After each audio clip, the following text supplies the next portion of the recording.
Good afternoon.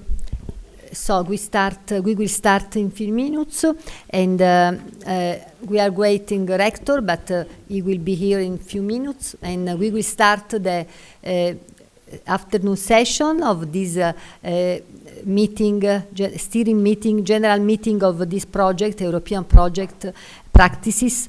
And I'd like to welcome every colleagues, every partners coming here from all the Europe, but not only, because Lorenzo Vidino, italiano, insegna alla Washington University. And I'd like to thanks, first of all, University of Calabria, because we have the opportunity to hold this meeting in in our university, and we had also economical support from our university. And I'd like also to thank the Amministrazione Provinciale di Cosenza, because on this night we will have dinner with the help, with the support of this local administration. And I'd like to also to thank the colleagues of my university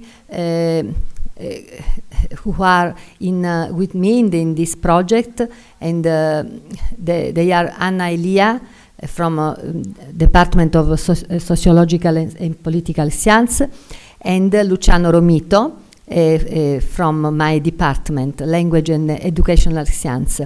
And now we will start with the official welcoming from the Vice Director of my department, Maria Mirabelli, and from the Coordinator of Doctoral Research, and here in representative of Department of Sociological and Political Science, Paolo Jedlowski. So I ask to Maria to speak with welcoming greetings. I am very pleased to be here, and on behalf of our head of department, Professor Roberto Guarasci, who is at present engaged with previous institutional duties, but you for this very important international meeting. As a department, we are really glad and honored to have you here, and I must particularly thanks to Professor Angela Costabile, who has so well organized the conference, and mainly for her efforts in increasing our knowledge on so relevant and current phenomena such as the radicalization of violence in the city.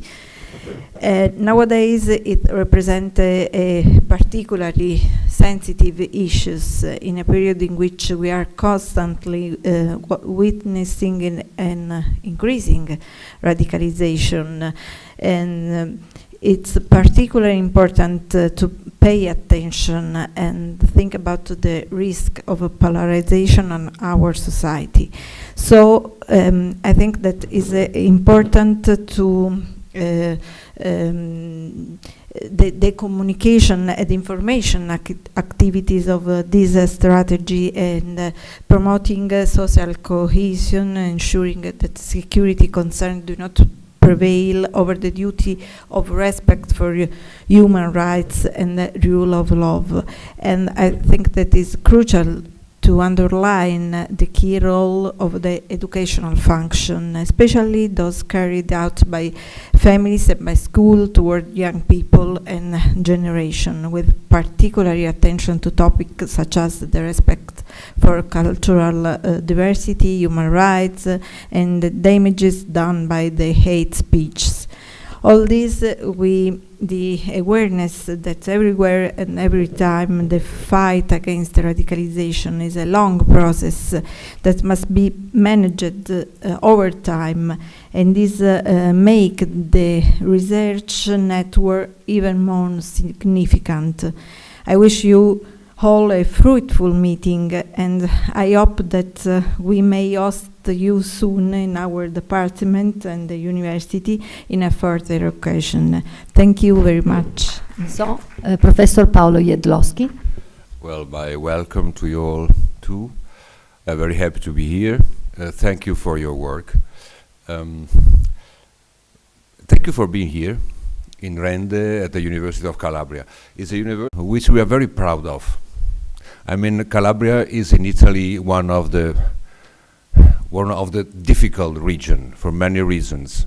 And someone said this university is one of the best public initiative of the state in the south of Italy. And I think it's true.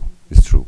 It's working very well in this region, and of course, with our relationships with all Italy and Europe and so on. As my concern, I'm working in the PhD course. It's about politics, culture, and development. And I feel that with our work, your work together is very, very relevant. It's congruent and it is very, very relevant. So I really wish you a very good work and also a good time here. Thank you. Grazie tu professor Jedlowski. Adesso passo la parola al magnifico rettore dell'Università della Calabria. Lo ringrazio per essere qui, ribadisco i ringraziamenti fatti in apertura al rettore per l'ospitalità e per il supporto fornito a questo importante incontro, frutto diciamo di un progetto Horizon che stiamo seguendo già da un anno. Prego.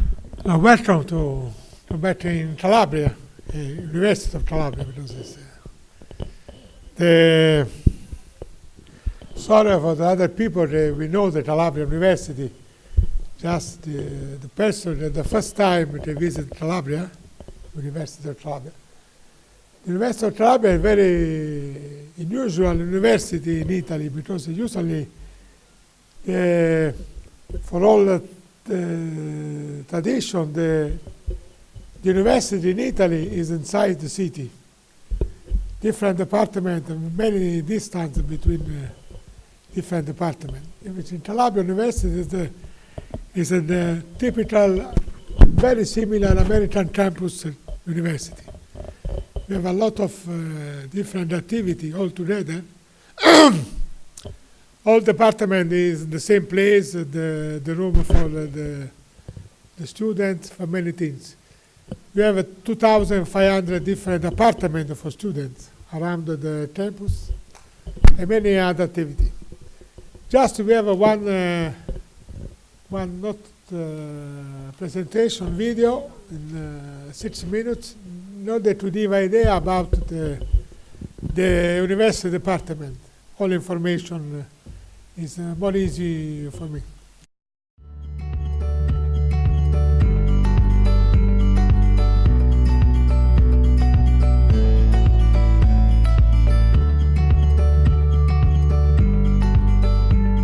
The University of Calabria, commonly called UNICAL, is the largest and most equipped campus in Italy, the campus par excellence. It is one of the most important and dynamic universities of a country, and studying here is an extraordinary human and education experience for students. The campus lies on a green area of over 200 hectares among the hills of the Crate Valley in the urban area of Cosenza and Rende. UNICAL is also one of the largest infrastructures in the country and southern Italy, and in particular in Calabria, offering services to its enterprises, institutions, and administrations.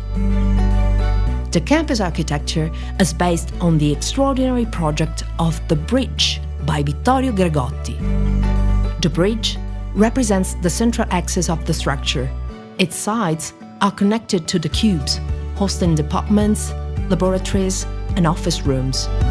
All these elements make UNICAL a true excellence in the Italian university system. The University of Calabria is also the most environmentally friendly campus in Italy, thanks to the implementation of different energy efficiency systems: geothermal, solar cells, concentrating solar panels, LED lighting, and photovoltaic systems.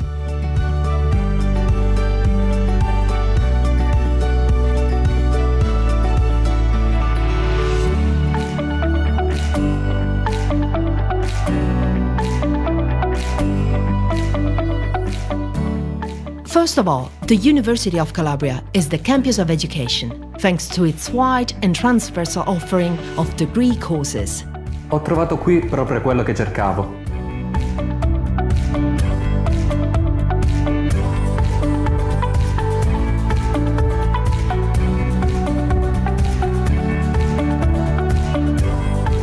Unical is the campus of hospitality, with the residential center that guarantees the access to education rights and all the needed services to study and live in a friendly environment.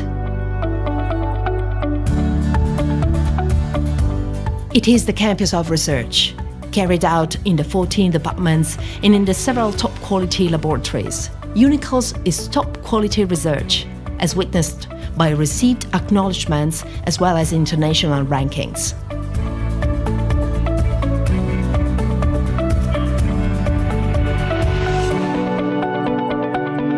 It is the campus of innovation. The Liaison Office provides support for technology transfer and registration of patents. The Technest Incubator hosts academic startups and spin-offs created thanks to the vision and to the entrepreneurial spirit of researchers and students at Unical. La mia idea qui è diventata un'impresa ad alta tecnologia.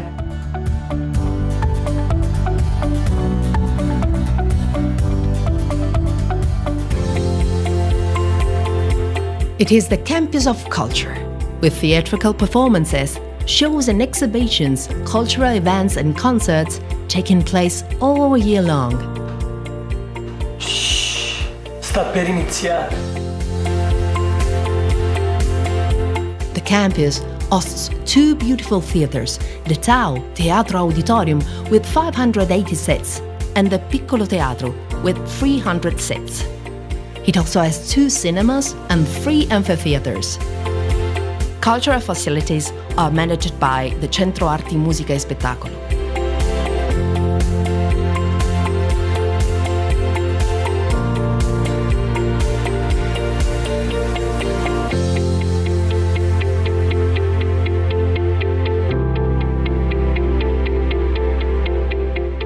Unical is a language center which promotes, through its various activities, the concept of multilingualism.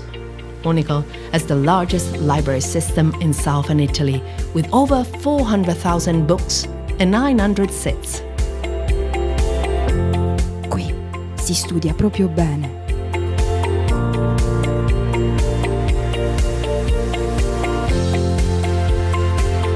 Unical has a natural history museum, a botanical garden, a museum of paleontology, a museum of zoology, and a museum of the environment.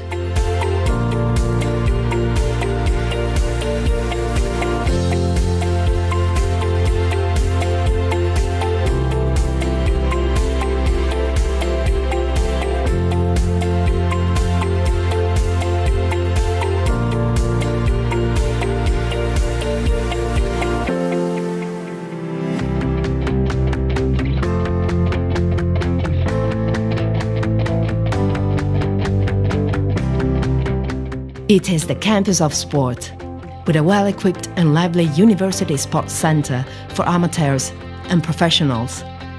E ci si diverte pure.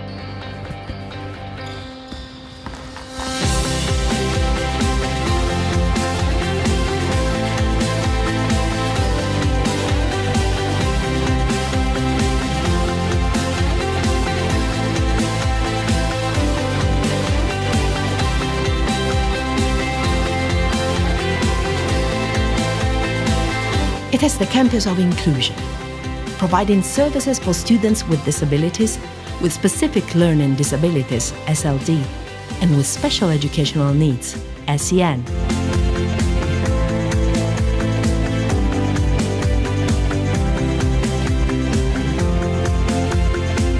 It is the campus of services, with a medical center, including an emergency room and an ambulance, a post office, a bank, and a kindergarten.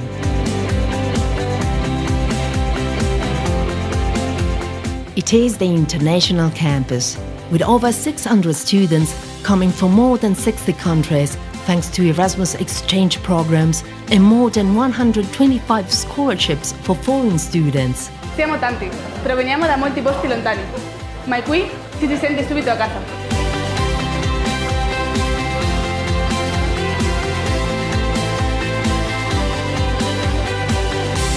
The Guidance Office supports students along their university career, offering help with the choice of their degree course, exam selection, and access to the job market.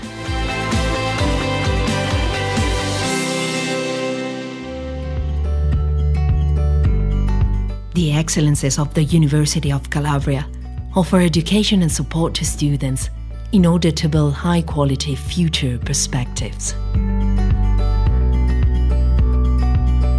Unical, il campus per eccellenza.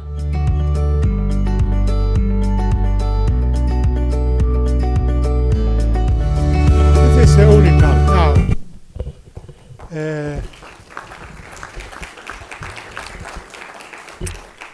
Big university in Calabria is a region with Calabria have a very big problem, but at the same time have a big possibility to have a very fantastic future because the condition is all ready.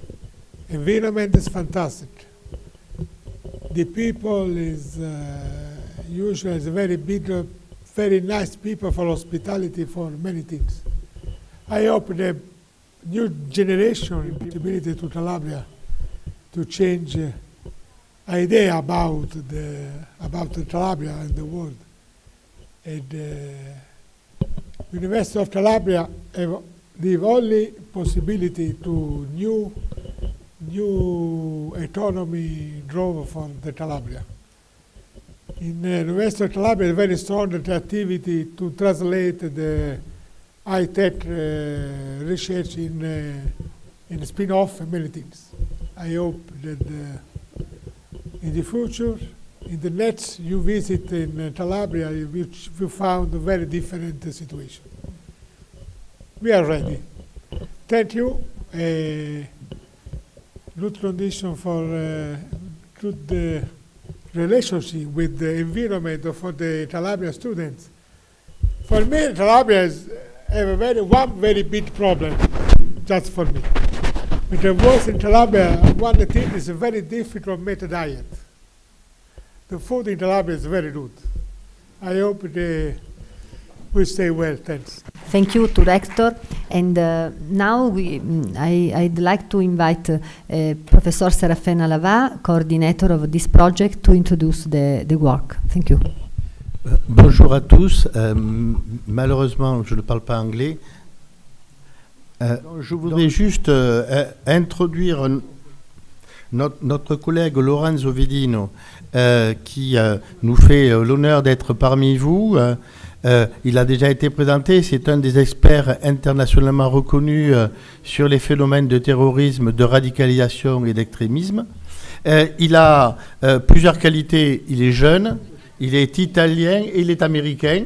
Alors peut-être qu'il y a un défaut dans les trois, mais on ne sait pas lequel. Hein? Juste pour le remercier d'avoir bien voulu soutenir notre projet depuis le début.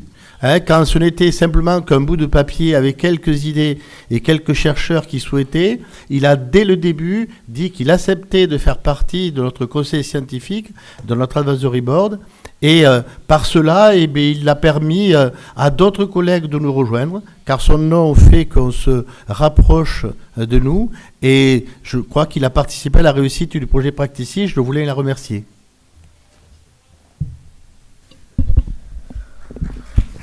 Grazie. Grazie mille di essere qua, grazie per le belle parole, Serafin. I think we agreed I'm going to speak in English. There's part of the audience I'm going to disappoint if I speak in English, part very disappoint if I speak in Italian. French could be an option, we're happy. Milanese dialect, I don't know, different things. No, but anyways, it's a pleasure to be here, and this is my second time actually here in Rende in 1 year, more or less, speaking about issues of radicalization. The first time was sort of a year ago when I met Professor Costabile, and it was a symposium that Professor Caligiuri had organized, and It's in my department. It's your department, of course, and Miniti was here, and he was still minister. So that shows, in a way, the centrality that this university has had in the debate about radicalization, which is, in an Italian setting, a less prominent topic of conversation compared to some other European countries. I say this both with pleasure and displeasure.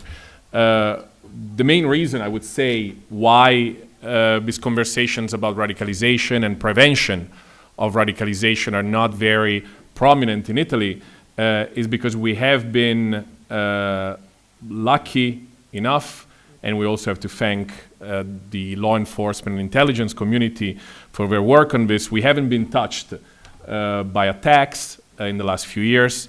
We haven't seen the levels of radicalization that other countries, like France, for example, have seen in the last few years.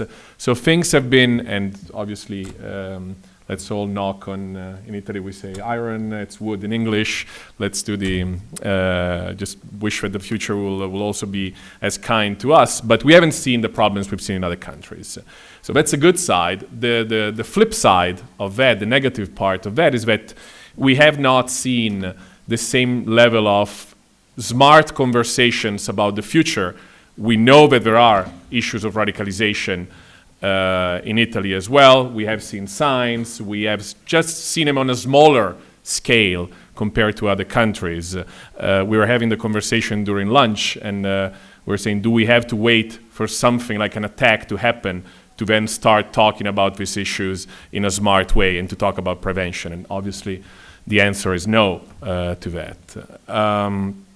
I had the pleasure 3 years ago to coordinate a commission for the Italian prime minister back then. It was 3 prime ministers ago, 3 years, 3 prime ministers. So it's how it is, just to give a vibe to the non-Italians of how fast-paced everything is here.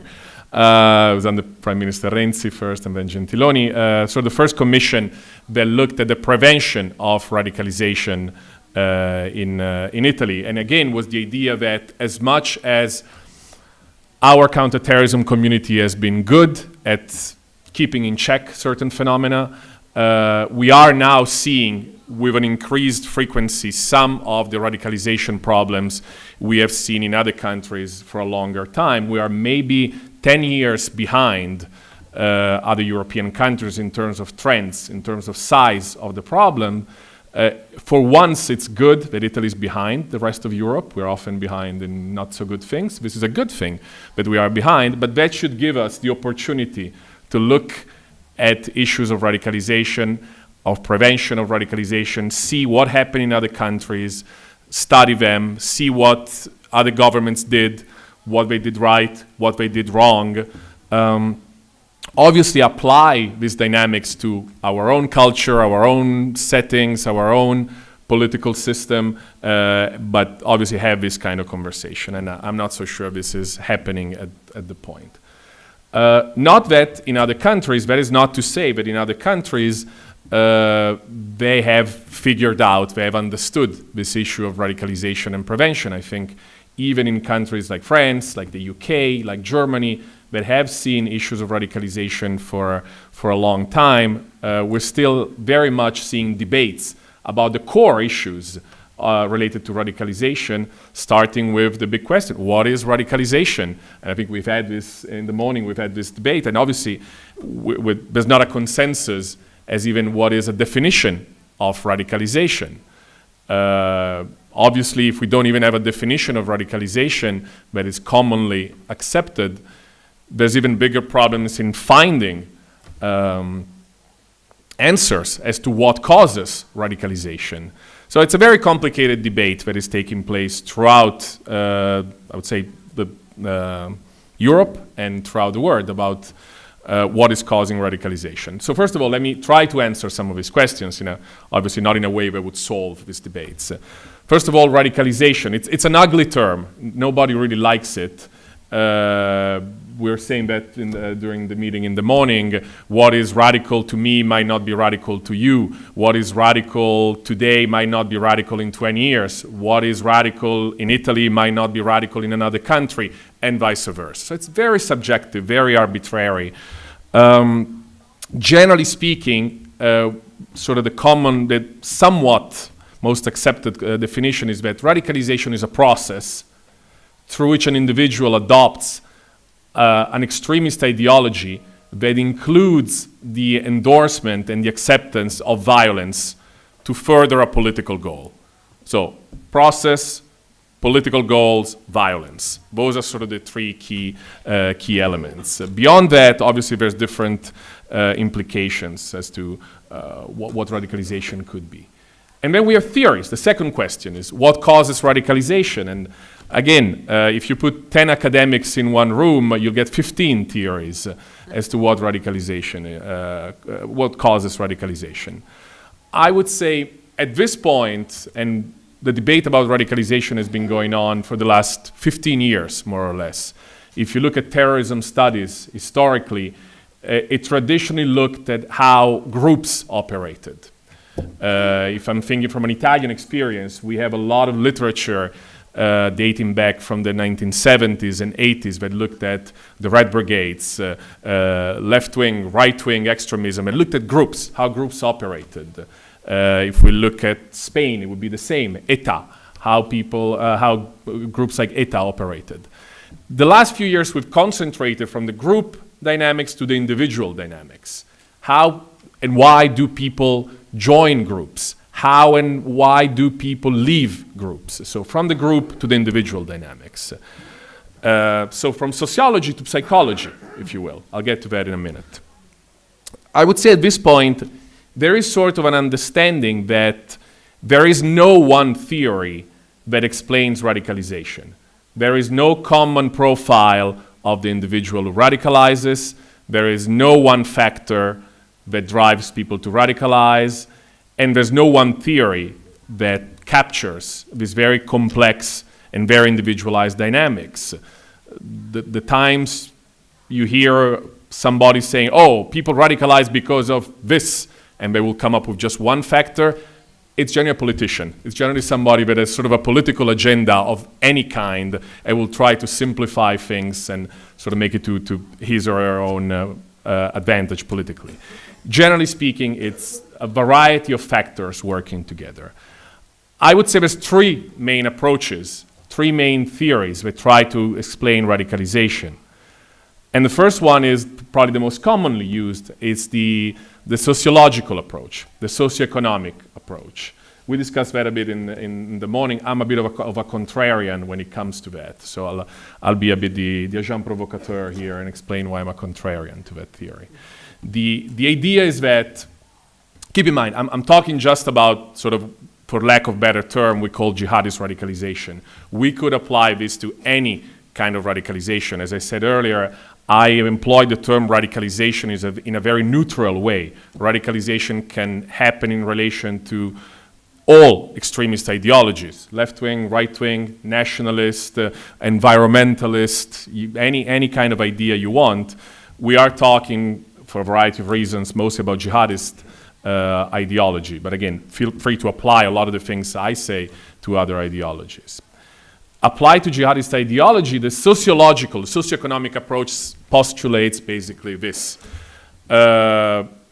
Individuals who are marginalized, who are discriminated against, who don't have access to education, to jobs, start resenting society, and they pick up an ideology that is extreme and that adopts violence as part of its core tenets, its core beliefs.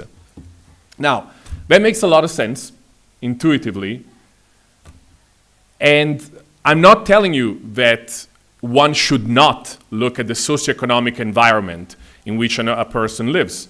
It's obviously trying to understand why a person makes a decision to join a terrorist group without understanding the environment in which he or she lives makes no sense. So I'm not saying that one should not look at the socioeconomic aspect of this.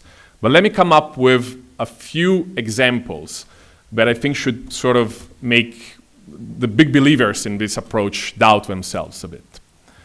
And let's just limit our analysis to sort of jihadist networks and jihadist mobilization in Europe over the last few years.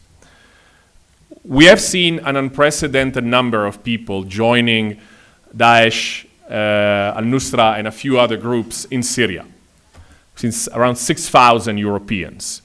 It's a statistically insignificant number, but it's a big number from a security point of view, and it's an unprecedented number.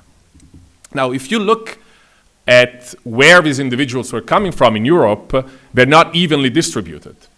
And you will see, and this is sort of what I call almost the paradox, the integration paradox, that countries that fare better when it comes to access to the education system, access to the job market, have seen higher numbers of individuals going to Syria and joining these groups. So, country like Sweden, one of the biggest per capita numbers of foreign fighters in Europe. Now, Sweden is one of the best countries when it comes to investing in integration, in access to education. It's not perfect, but Sweden is obviously, and you see it every day in the people who come on our shores in Italy, they don't want to stay here as much as the food is great in Calabria. They don't want to stay here, and they want to go to countries like Germany, like Austria, like Sweden, where the welfare system is better, where there's a much stronger, for many reasons, culture of integration and integration meant in a socioeconomic way than the Southern European countries. You look at our neighbors from an Italian point of view. Austria, 350 foreign fighters who joined ISIS and al-Nusra from Austria. Austria is one of the countries that, again, fares better when it comes to economic integration. Italy, we can tell ourselves we're great, we're very welcoming people and everything. From an economic point of view, you look at data, you look at empirical facts, access to the job market, education, Italy is not good. Number of foreign fighters from Italy, 129. So 1/3 of the number from Austria. If one wanted to be the devil's advocate, sort of the agent provocateur, would say that the worse you fare in integration, the less radicalization you would have. Obviously, that's nonsense. I'm not here saying that, but I think it should make us think. Let's break it down to individual countries. Again, where do the foreign fighters come from? In every European country, you will see that the foreign fighters don't come from, they're not evenly distributed on the territory of that specific country. You will see hubs, certain places which contribute a large number of foreign fighters, and other places that barely see any foreign fighters. Let's give an Italian example of that. We sort of hinted that before. You know how many foreign fighters a big city like Rome provided? How many people left from Rome to go to join ISIS? 10. 1. How many people from Naples? 0. 1. And Palermo, I gave the answer earlier, is 0 from Palermo. Those are very large metropolitan areas with large Muslim population, with substantial integration issues that are normal for any large metropolitan areas. Which one is the foreign fighters' capital of Italy?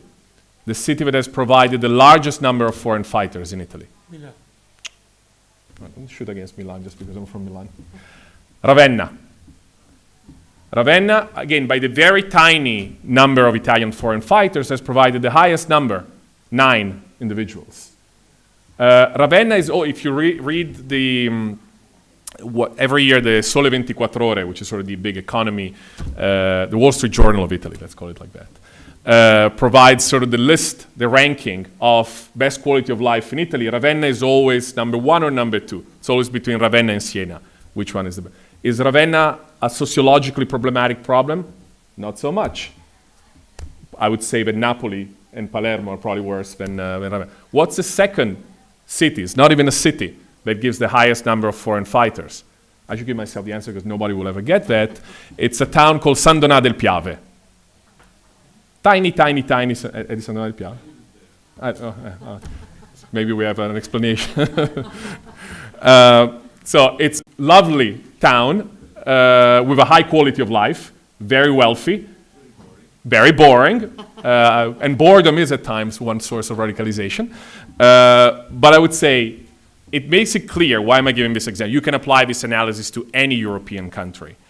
The foreign fighters' capital of Germany It's not Berlin, it's not Frankfurt, it's not Munich, it's Hildesheim, which is a fairly small, quiet, probably quite boring town, which has nothing remarkable. So what I'm saying, Ravenna and San Donà del Piave have no specific sociological, economical problems that are great. Do they have problems? Yes. Are the problems in those two towns larger than in Ferrara, than in Bologna, than in Cesena, they're the neighboring town? Absolutely not. So I can go on with examples like this, but it shows that to some degree, why is it then? If the sociological issues are the same, why is it that Ravenna produces so many, San Donà del Piave so many, and the next town over, none? You look at I'm going to give the last example. I'm going to bore you too much otherwise. If you look at Belgium, there's been a lot of talk, of course, about Belgium being the country in the European Union that has provided per capita the largest number of foreign fighters, 600, more or less. And we've all seen with the Paris attacks the sophistication that some of the networks in Brussels had. The foreign fighters who carried out the attacks were Belgian of origin. Now, if you look at where the Belgian foreign fighters come from, are they evenly distributed on Belgian territory? Do they come from all over Belgium? Not at all. They come from 3 cities. They come from Brussels, they come from Antwerp, and they come from Vilvoorde, which is a very tiny town, exactly. It's sort of the San Donà del Piave of Belgium, because it's a fairly unremarkable town outside of Brussels, more or less, with no specific problems, or at least with the very same problems that other towns in Belgium would have. So why is it that the vast majority of foreign fighters from Belgium come from these cities? I'm going to give you the answer to all this in a second, but all this was to say the sociological explanation on its own does not explain radicalization, does not explain it all. One has to look at the socioeconomic environment, one has to work on the socioeconomic environment to decrease radicalization, and obviously when I go to these conferences I hear a lot, particularly from local authorities about how they're working on integration, and that's great. It needs to be done. It needs to be done irrespective of radicalization, and it does probably have an impact on radicalization. But I think it would be a delusion not supported by facts to think that if we integrate everybody, then we're not going to have a problem of radicalization. That's really not what the data tells us. So there's a second approach. If we have the socioeconomic is the first, which I'm not dismissing completely, the second one is the psychological approach. That means we have seen over the last few years the tendency to look at the individual profiles. What are the individual motivations? What are the psychological factors that drive specific individuals to embrace a certain ideology? And I think that's a very, very useful approach. I was saying earlier how we moved from a collective approach, looking at groups, to an individual approach. If we want to look at radicalization, we have to analyze the pushes and pulls, the individual motivations of the individuals to radicalize.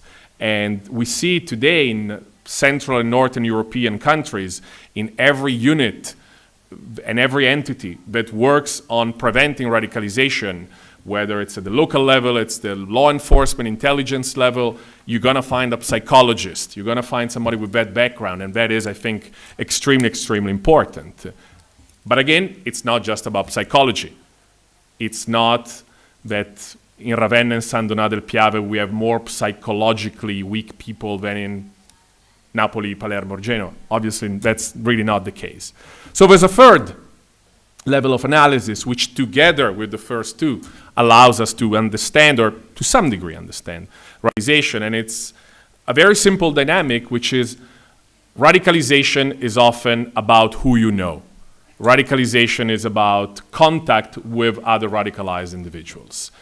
If we look at the profile, if we break it down one by one, analyzing the individuals who radicalize, they often in the majority of cases radicalized while in contact with other people.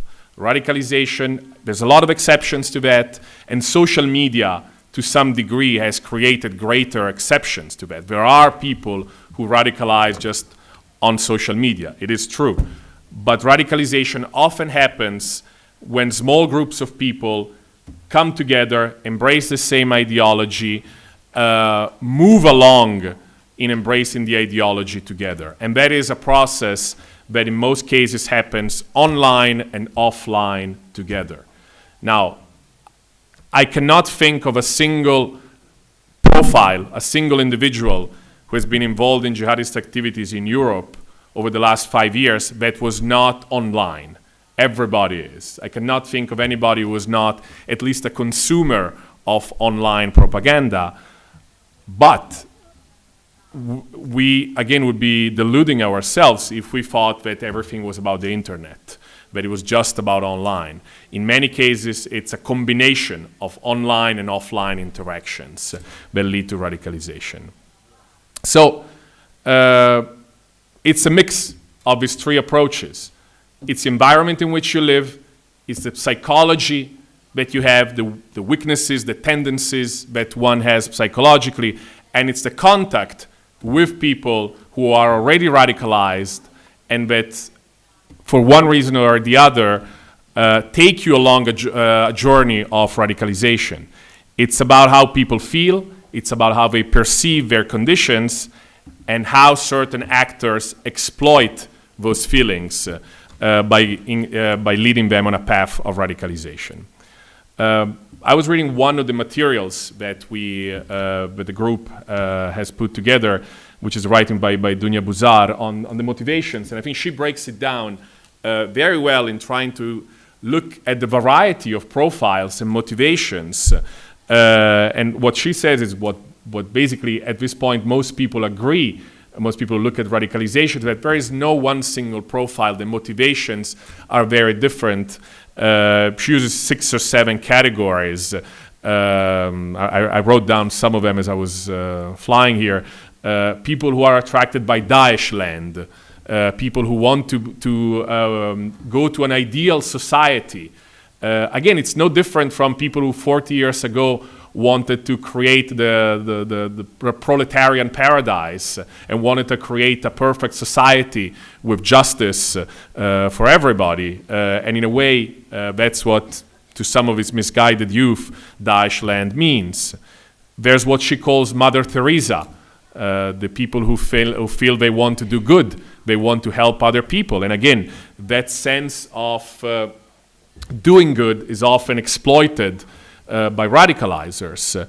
There was a very good study done by a British intelligence agency a couple of years ago, and they looked at the backgrounds of young men and women who traveled to join ISIS from the UK, and they saw, as much as there was a diversity of profiles, that a lot of the men were sort of street thugs. A lot of them were criminals, a lot of them were involved in gangs, a lot of them were had criminal backgrounds.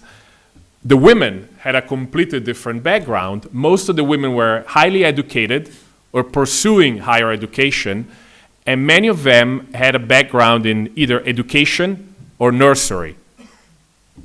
Psychologically, what does that tell us? These are people who feel an impulse to help. And obviously, along the way, there was somebody that deviated that good tendency and brought it to some negative cause. There's the people who want to save themselves, that see joining a group like ISIS as salvation. There's a few others. I think what she forgot is one thing that came up with Sandona del Piave. It's the idea of desire of adventure, or boredom. I think we sometimes forget that some of the people we are looking at, some of the people who join these groups are people who are not even 14. We have cases of individuals who are 11, 12, 13.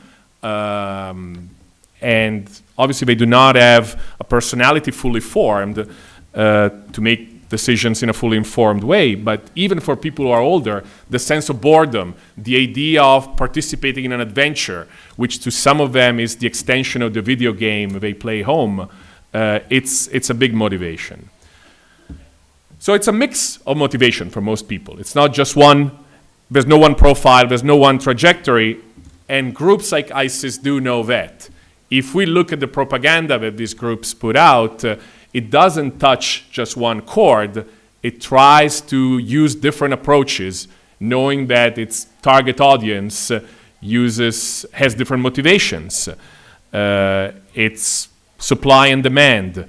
It's like advertising. You'll advertise your product in a certain way for a certain audience, in a different way for another audience. So you will have videos that show beheadings and brutal violence. Some other videos that show happy families building a just society.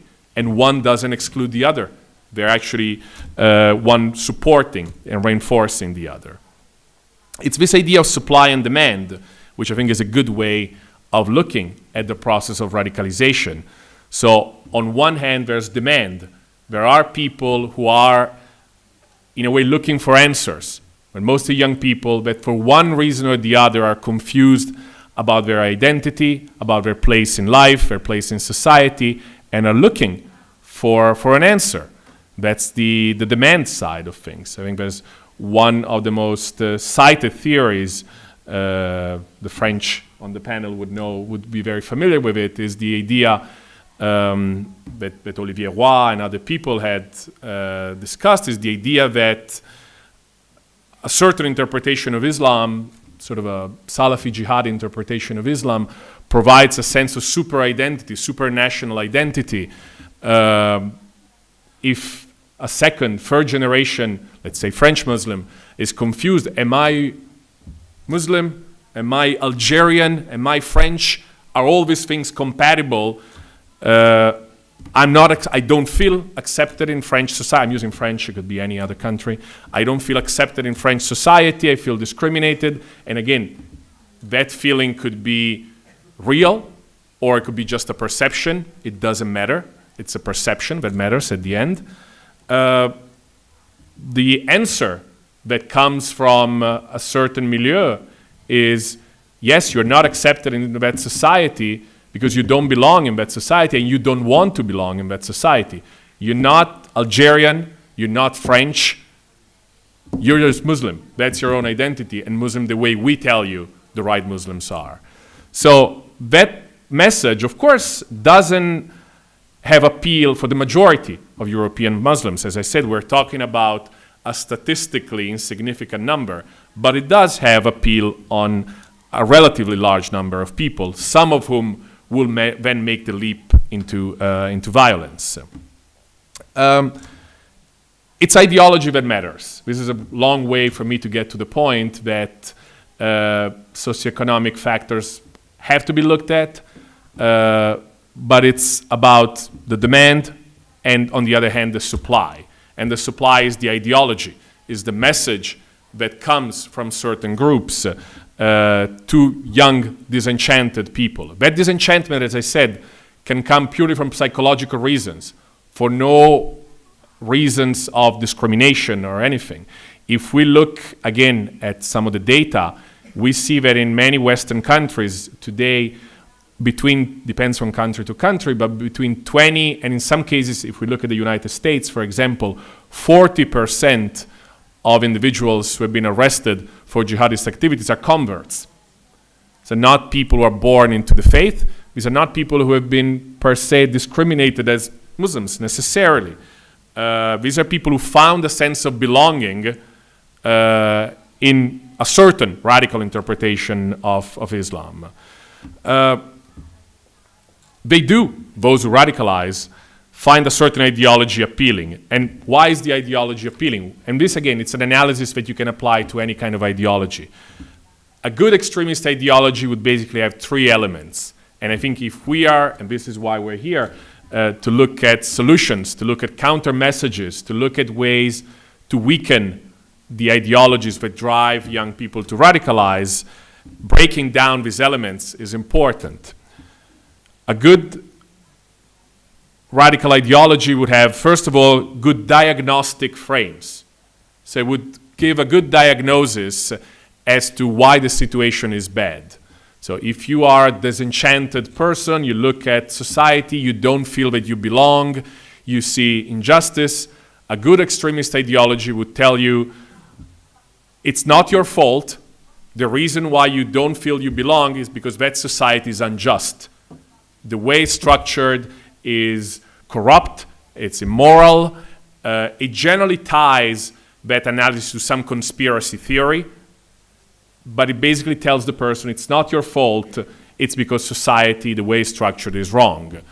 If you look at, let's say, jihadist ideology, it would tell you, as I was saying earlier, you don't belong because this is an infidel society. And there's a giant conspiracy against Muslims that sees Zionists, America, Shias, and you name it. If you look at right-wing ideologies, you will have a similar analysis. You don't belong in this society because it's a corrupt society. There's a conspiracy by, again, Zionists, America, corporations, Soros, you name it, to keep white people down. There's an enemy clearly identified, and every single action, every single thing that makes your life miserable is part of a giant conspiracy. So that's a diagnosis that extremist ideologies give. Then there's the prognosis. So a good radical ideology has good prognostic frames. It tells you there's a better solution, there's a better future. So in sort of jihadist ideology, that's the caliphate. Perfect Islamic society where Sharia is fully implemented, and that brings absolute justice and harmony. And no longer conspiracies will be so strong to defeat all conspiracies against us. In right-wing ideologies, it would be we wipe out our societies from anybody who's not white and Christian, and anybody who's a traitor to the race, and then we will go back to the perfect society of centuries ago. So there's this idea of hope that these ideologies give. Again, through conspiracy theories, to twisting the facts, to exploiting the personal grievances, the ignorance of their target audience. And the final point, the final factor that exists there is the empowering message that these ideologies give, which is you can be part of this. There is this better future that we can build. It's there. You, who live a very mundane, very boring life, you can be part of it.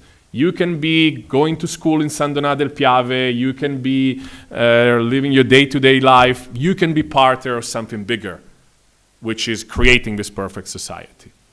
So again, this is a message that builds on the sense of dissatisfaction. I was reading some of the materials that were provided for the conference, which are the surveys of European young people. I'm not just stealing too much of your thing, I'm plugging it, because I think it provides some interesting facts about general feelings of young people. And I saw with pleasure that the majority of young Europeans feel relatively optimistic, and the sense of dissatisfaction is not very high. The Danes are very happy people. It is true. I've noticed that the Denmark is a happy place, more than Italy. But generally speaking, that's the feeling. That's a good point. But again, we are looking, terrorism, radicalization is a small numbers game. We're talking at the few who are dissatisfied. But I also saw that in the statistics that the key in this dissatisfaction is the sense, or one of the keys, is the sense of being discriminated. And I think the surveys show that the big numbers of people that feel discriminated in one way or the other. And I think that's the starting point. It's that feeling that you don't belong, that there is a conspiracy. And I tie that with finally a third thing that I saw in the surveys, which is very interesting. It's the relationship that young people have to media and to conspiracy theories. The high sense of dissatisfaction and distrust that young people have for traditional media, for TVs, for newspapers, for radio, and how they rely on social media to get their news, to get their sense of how the world functions. And I cannot help but think that the fairly high number of them who believe in conspiracy theories is a byproduct of that. There's a direct connection there. And I think the media becomes one of the key areas one has to work on. When I was part of that commission with the Prime Minister's office a couple of years ago, and part of what we did was helping in the draft of what would have been the first Italian counter-radicalization strategy. We looked at different areas that needed particular emphasis, particular focuses, key vulnerable areas, and we identified 4 of them as particularly vulnerable. And the first one was the internet. If we go back, this is an analysis that's very prominent in Northern European countries. We go back to the analysis between supply and demand. If the analysis is that people are looking for answers to all their dilemmas, to all their uncertainties, who is providing those answers to them? In many cases, what the Brits call Sheikh Google. It's the internet. And obviously on the internet, there is a lot of information that is highly problematic. And actually, specifically when it comes to jihadist radicalization, you will see that even some of the most benign Google searches will yield some very troubling results.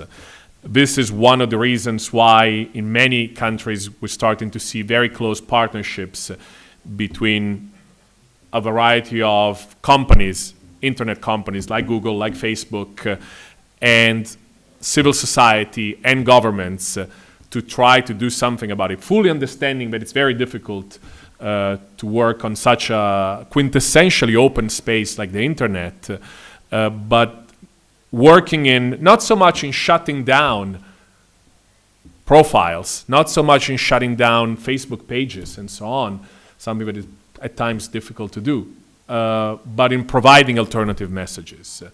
And that is something that is happening in some European countries. It is not, at least at this point, it's only in the early stages in Italy. We identified schools as the second weak spot. I think that's a clear dynamic understood in most European countries, and there's a lot of work being done there. That means very practical programs meant at not so much specifically tackling radicalization.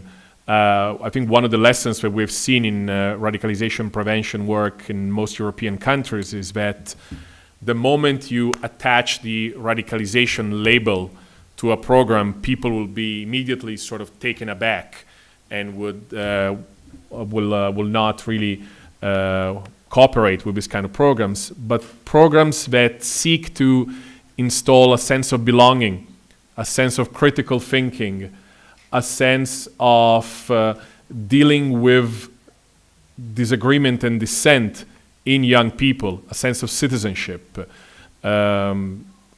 engaging in lively debates. In Denmark, for example, there's a program in which officials from the Danish Ministry of Foreign Affairs go to Danish schools and talk, mostly in high schools, and talk to students about Danish foreign policy. And it gets very heated. I've been to some of those. I don't speak Danish, but it was very clear that it was very heated.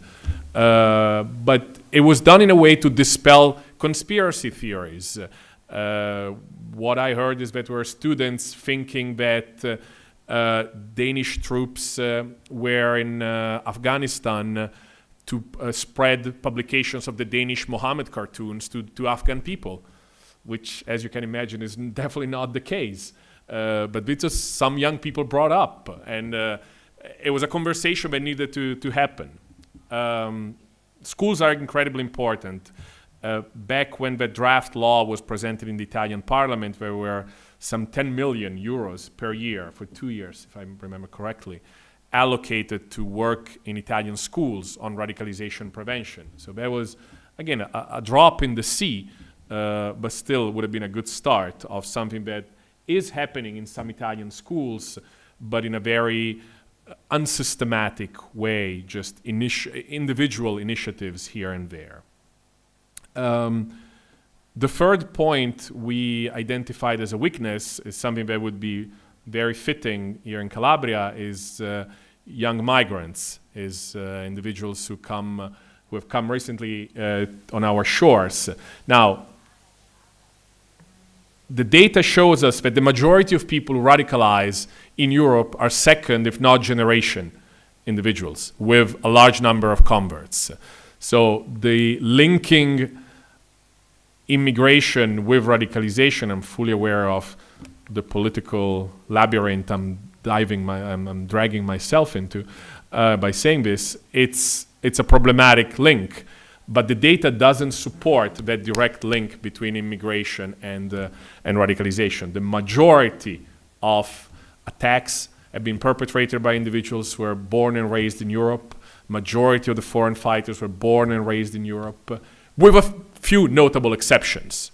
And there have been cases, if you think of, I think a very fitting Italian example is it's the case of Ani Samri, the individual who carried out the Berlin Christmas market attack was somebody who came illegally to Italy, went through as a minor, went through the system in Sicily, was incarcerated because he participated in a riot and basically burned down a facility near Catania, and then went from prison to prison in the Sicilian prison system, radicalized in prison, and then went to Germany, continued this radicalization process in Germany, and carried out the attack.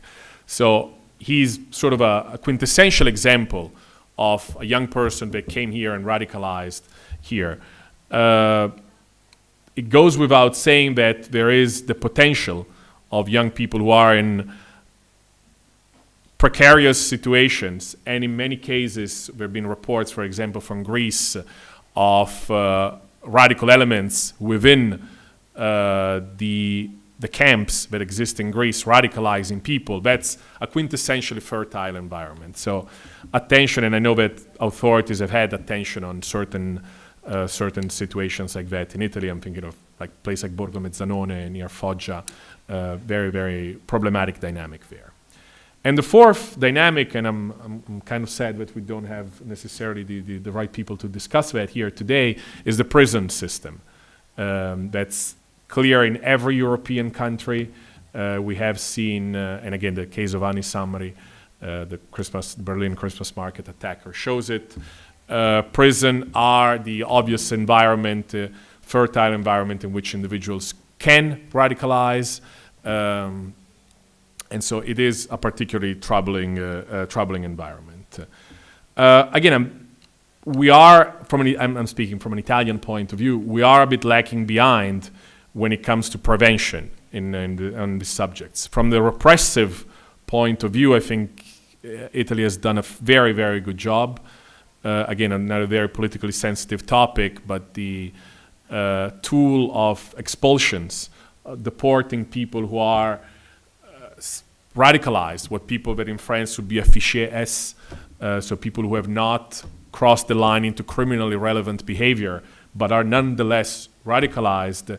The Italian solution is expulsions, and we have seen, I think we are at around 300 people this year alone. So we're talking about 2 individuals, 100 people this year. We're generally around 2 people expelled every week in Italy. So we're talking about very, very big numbers. It is undeniably a valid solution. It works. It prevents 2 dynamics. It prevents the dynamics of that we have seen in most European countries, that the individuals who carried out attacks were people who were known to be radicals but could not be arrested. The Italian approach is we don't take a chance. We expel that person before he makes the leap into violence. And it prevents the dynamic of these individuals radicalizing other individuals.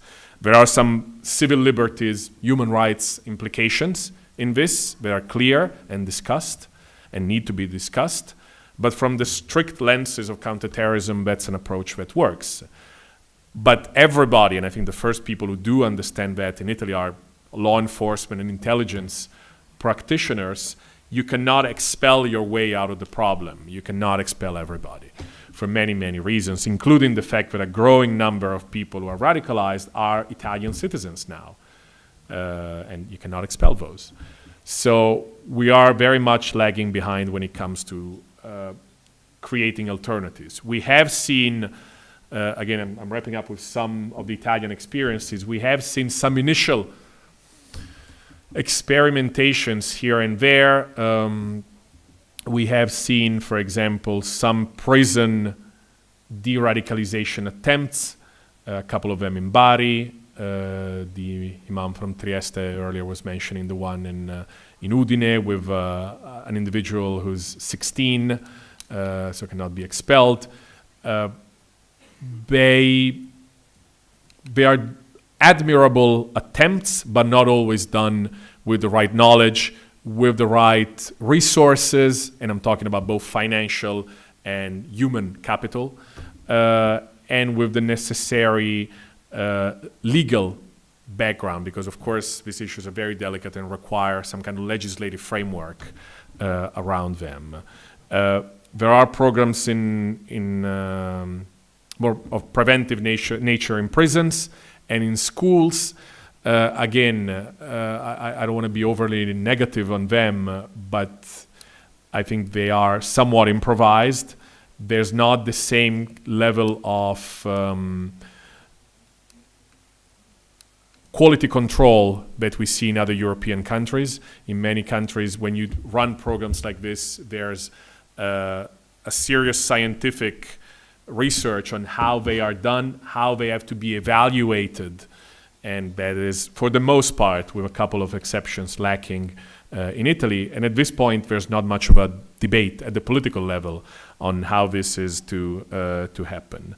I go back to what I said at the very beginning, when I said we have sort of a unique opportunity because we're not in a state of emergency like some other countries have.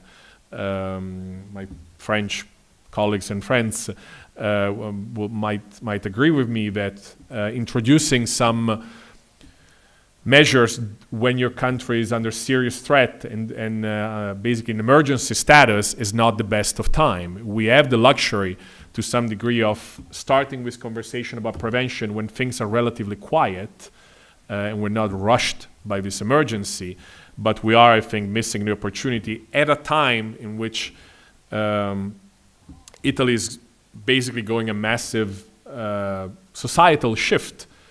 One of the reasons why we haven't had large number of individuals radicalized is because we don't have a lot of second generation individuals. We are starting now, more or less, to see large number of second generations coming to age, entering in the, if you will, critical age. This is the right time to do it, and to do that kind of preventive work, and it's not really happening. We are also seeing large influxes of people, again, at a critical age and at a critical state for their precarious status in which they are, of people coming in as migrants.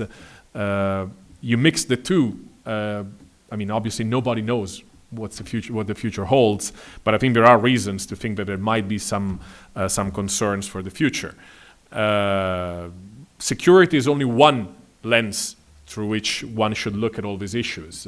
Everything I said about integration not being the key should be disregarded when it comes to a broader policy on how to deal with second generations. I mean, integration is key. My point was that it's not necessarily that related to radicalization, but obviously Italy, as any other country, should invest in integration. That goes without saying. Radicalization is just one of the aspects of that integration. I think that's for this reason, because we find ourselves lagging behind in this debate on radicalization and prevention of radicalization. but I think it's remarkable what Angela has been doing, what the team here has been doing in terms of including the Italian experience in a European debate, where I think we have a lot to learn, but we also have to contribute. I think we have experiences maybe related not so much to jihadist radicalization, but to other phenomena that can be helpful. The way civil society has been involved in certain regions of Italy to fight against, in a cultural way, against organized crime, for example. It's something that, it's an experience that can be borrowed. I think the Sicilian experience with mobilizing civil society, particularly starting in the really dark days of the early 90s when it came to organized crime, I think it's a remarkable experience that holds some lessons that can be applied to countering radicalization. We have a tradition of inclusion. We have a tradition of involvement of civil society that I think helps. At the same time, we have a lot to learn as to how other countries are doing it. I think this is probably why it's good to have these sort of conversations. I think I bored everybody out of their mind, so I can wrap it up here, and I left a few minutes if there are any questions, which I'm happy to answer. Okay, thank you. Thanks. Thank you, Professor Lorenzo Vidino, and we have some minutes to do question or to comments or other things. Do you like to present here? Somebody would like to intervene?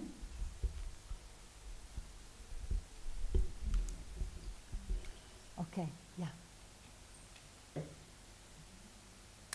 A microphone. Now we will take you a microphone. Otherwise, translation could be difficult. Thank you. One moment.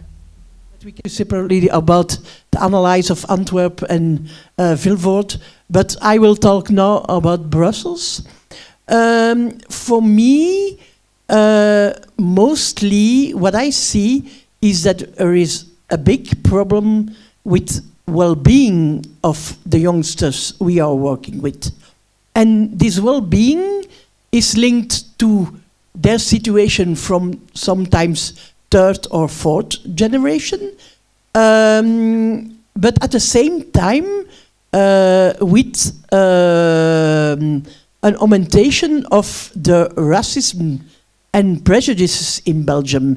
When we talk with them, one of the things they are saying to us is Belgium is treating us like animals. We are second-run citizens. And so for me, in the work we do, we work a lot about critical thinking, about empowerment, but at the same time, we work a lot about how can you fight back and not being there as a victim. And I want to know if you have ideas or data about this thing. No, and absolutely, and I think you raise a very, very valid point. Let me go, I think, to Syria, and going back to the Belgian experience, I think to some degree that reinforces the point I was making. I'm sure that that sense of feeling discriminated, Belgium is treating us like animals, it wouldn't be somebody that only somebody in Brussels would feel, would probably be spread throughout Belgian Muslim community. Yet, if you look at the people, not everybody who has that feeling turns into a terrorist. What I'm saying is that sense of discrimination, and then we can talk whether it's real or perceived. As I said, at the end of the day, what matters is perception, though, is the initial step. It's the breeding ground, but in itself is not enough to lead people to radicalize. Not everybody that feels unhappy, discriminated, will blow himself up at Zaventem Airport. Obviously, there are other factors, some of them psychological. I think in many cases in Belgium was the proximity to other people who are radicalized, to the Sharia for Belgium network, to Belkacem, to a variety of other people and organizations that exploited that sense of discrimination that existed among difficult to say, but I would say probably fairly large sections of young Belgian Muslim community and channeled that sense of frustration in a certain direction. But in itself, it's the same debate about the links between poverty and terrorism. Not everybody who's poor will become terrorist. Majority of people will not. Same thing. Not everybody who feels discriminated will blow himself up at Zaventem. But the feeling is there, and I think whether you tackle it from a radicalization, terrorism point of view, or simply from a social cohesion, integration point of view, you need to tackle it. And of course, that's very difficult, and I have a lot of respect for the work that you do, because it's challenging to counter certain narratives which are fairly widespread. The approach that some countries have taken is that of positive role models, is having people, showcasing the stories of people who, yes, have overcome the discrimination that unquestionably exists. I think sometimes it's exaggerated, but it's undeniable that it exists, and showing how they overcame it and how they didn't, they use critical thinking, as you correctly pointed out, and one of the things that needs to be taught in assessing, well, okay, there will be politicians so and so, or shopkeeper so and so in my daily routine who thinks that all Moroccans are like animals, but not everybody thinks like that, and I still have big opportunities in Belgian society to do this, and to do that. There's plenty of people who are of Moroccan background in Belgian society and do achieve something and become, there's a growing middle class of Moroccan background in Belgium, and they're involved in the political debate. They are successful. That's obviously an approach that will go with some. It will not convince others. That's the difficulty of the preventive work, is that you don't know what works, you don't know what sticks. What works with individual A will not work with individual B. And even if it works with individual B, he will not tell you, oh, I did not radicalize because I was introduced to that successful Moroccan businessman and now I'm convinced that Belgium is great. Unlikely to happen. It doesn't mean that that kind of work needs to be done. I was talking earlier about the lack of empirical evaluation in some of the programs. I think there are ways in which you can, to some degree, evaluate empirically what you're doing, what sticks with people, what influences people. And the approaches might be different if the reasons, people are different. What makes an impression to me doesn't make an impression to you, and vice versa. So for somebody could be the Belgian Moroccan who made it in the business community. For somebody else, it would be the former jihadi who came back disenchanted and will tell you that the narrative that came from ISIS was equally problematic as the one that comes from the Vlaams Belang. Yep. Okay, Marcus, can you come here? Okay, thank you. Hello? Okay. So, my name is Markus Pausch. I am a political scientist from Austria. Wondering if you, in your analysis, if you include this aspect of the general discourse, of the mainstream discourse, because what we are seeing now in Austria in the moment is that we have a political party that some years ago was obviously and explicitly part of the right extremist groups, and there are still very close connections between those who some years ago were seen as extremists. Today they are they have the security services in their hands, and they are the ones who should fight extremism. And we can already see in Austria how the talk about the whole thing is changing. So it is a very specific situation, and I was wondering if you, in your analysis and in your work, are also dealing with this switch from an excluded group to a majority group. Yeah.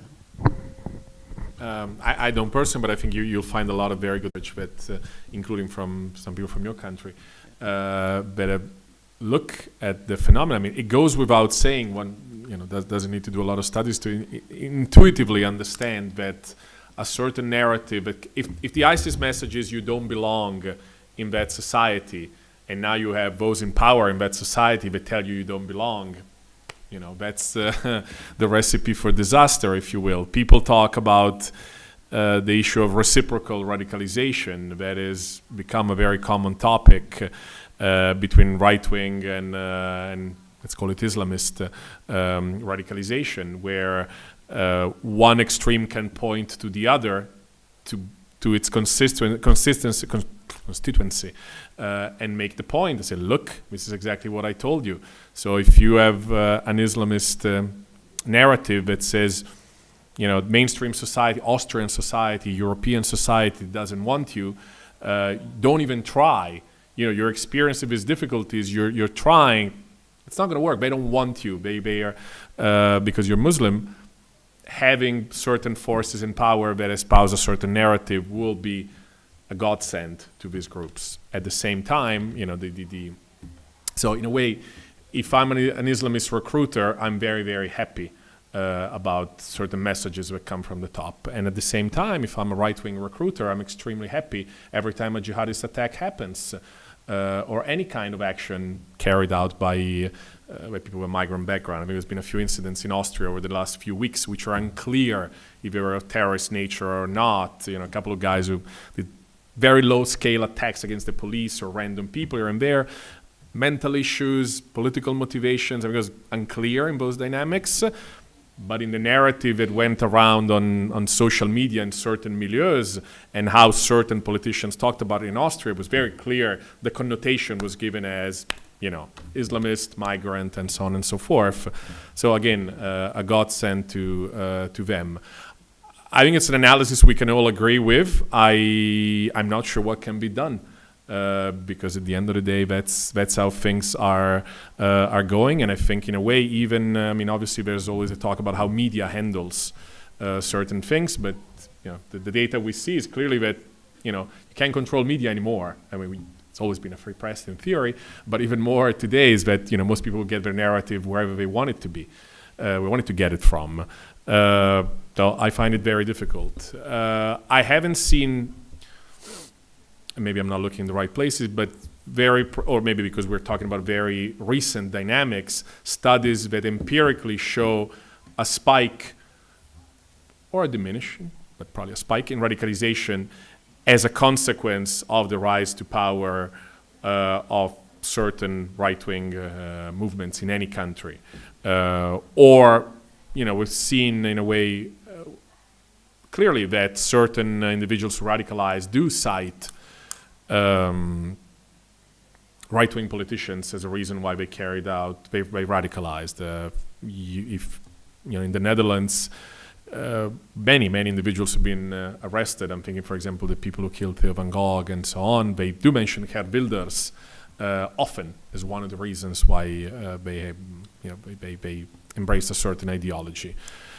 Whether, of course, that going into government, gaining power, is an additional step that further increases radicalization. I guess intuitively one can think that it makes sense. I haven't seen the empirical evidence. Yeah. Okay, thank you. We have some... Ruth? Oh, okay. Thank you for the presentation and the analysis you've done.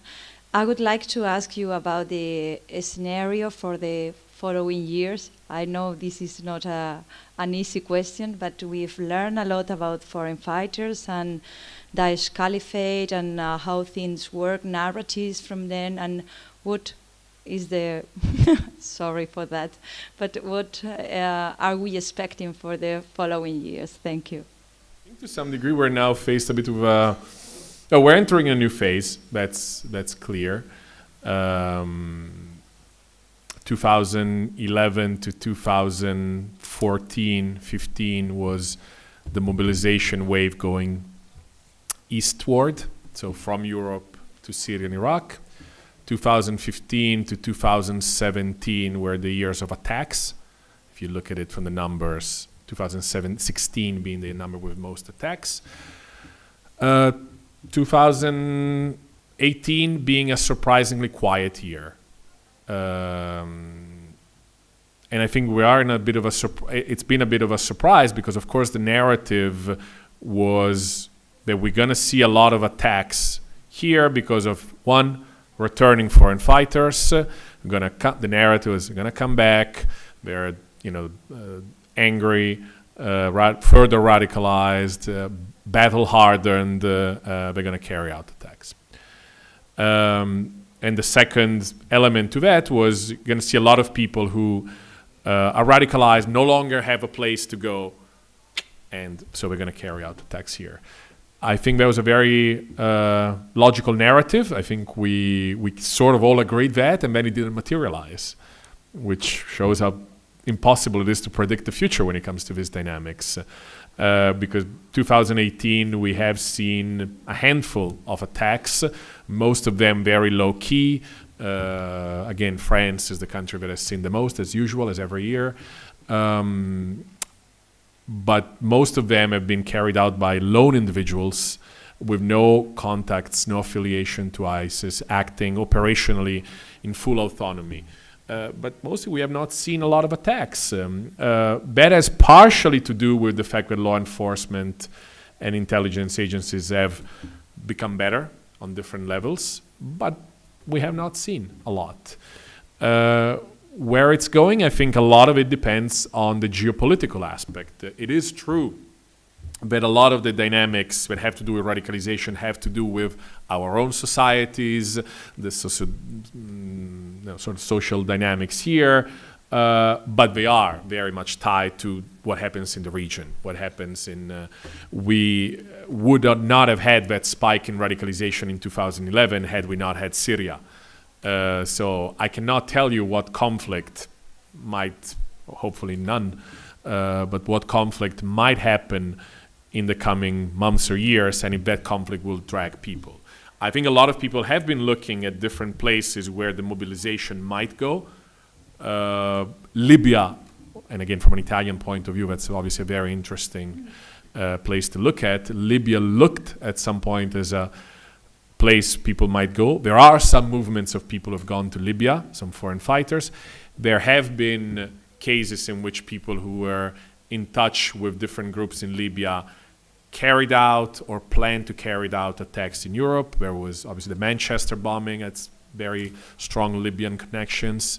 There was a couple of individuals with ties to Libya being arrested in Italy recently. Other places have been discussed, but they seem to be very difficult logistically to go to. Yemen, Mali. People talk about, Myanmar for obvious reasons. None of them has the logistical facility and the emotional appeal of Syria as a place where people go. So we are at a stage where there's no massive magnet the way Syria and Iraq were a few years ago. So it's relatively quiet. That is not to say that things have disappeared.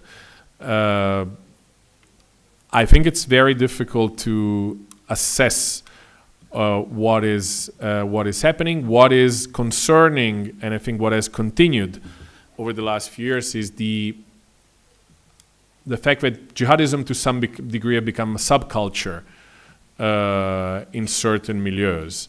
And I think it has started with ISIS, and I think it is continuing now with the fact that with, again, a statistically small yet still relevant number of people who buy into certain aspects of the jihadi mindset, yet at the same time buy into, for example, a criminal street mindset. So the idea, for example, the profile of the second generation sort of street criminal who, drinks, smokes, yet at the same time watches jihadi videos, it's fairly common and continuing with that sort of hybridization of countercultural messages that is going on. Whether there will be another group and another mobilization that will tap into that disenchantment that exists, I think that's a difficult part I don't have an answer to.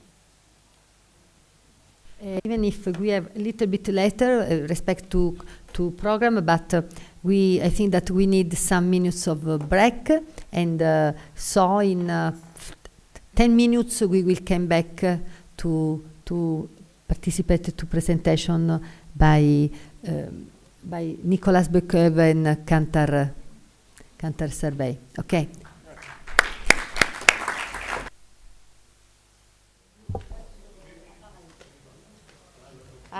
Only one slide. What is the difference between reality and perception? In the number of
So we restart our work, our seminars, our meeting, and we start with the survey done by Kantar Society. Here the data will be presented by Nicolas Bekev. Is a quite interesting survey because as we can see in a few minutes, we will have a quite different position between in Europe respect to perception of radicalization, but also it's interesting, I think, to have also a more general question on the feeling about and in respect to the future in the young European people. And since on this morning we spoke about this perception or about bias, systematic mistake between the reality and the perception, I'd like to comment very briefly with you to see these graphs. And these graphs is on the very simple question: how many people, how many Muslim are in your country? And the first bar is about the reality, and the second one is the perception. As you can see in Belgium, in Britain, for instance, in France, there is a quite different. There is a very there are distance between the reality and the perception. As you can see, the reality is about under the 10 in all European countries, but the perception is in many cases after 20 or can arrive to 13 in France. I think that we have to comment, to have to think on this data, and we have to consider what we can do when the young people had this kind of perception, and what is the role of prevention of the work in education area. And now I ask to Nicolas to present the main data, because the data are very big, is a very wide sample, and to present the main data of this survey.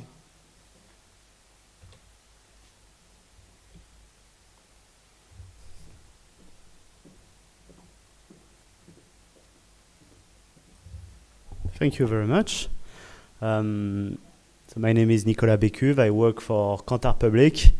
We are a global market research company specialized in public opinion around the world. I work in the Brussels office, Kantar Public Brussels, and we are specialized in multi-country, cross-national, political and opinion and social surveys. To start the presentation, I want to say that when we designed this project, the idea was to try to understand the phenomenon of radicalization among the general public, and in that case specifically among young people aged 14-24. So the survey results, and what's important to know when you look at the presentation, is going from the general public perception rather than going to the specific individuals. And as Professor said before, there are many factors that explain radicalization, and it's really sometimes very individual factors that explain that. Our perspective is to understand whether we can feel radicalization among the general public, so a general public sample. So that's going to be the main trend. And I'm going to present the results in general, but also I'm going to focus on the Italian results through this survey. Some introduction about the methodology. So the survey was conducted in February-March 2018. It's very important, especially in the case of Italy, because it was during your national elections. We interviewed a sample of around 12,000 people in 12 countries.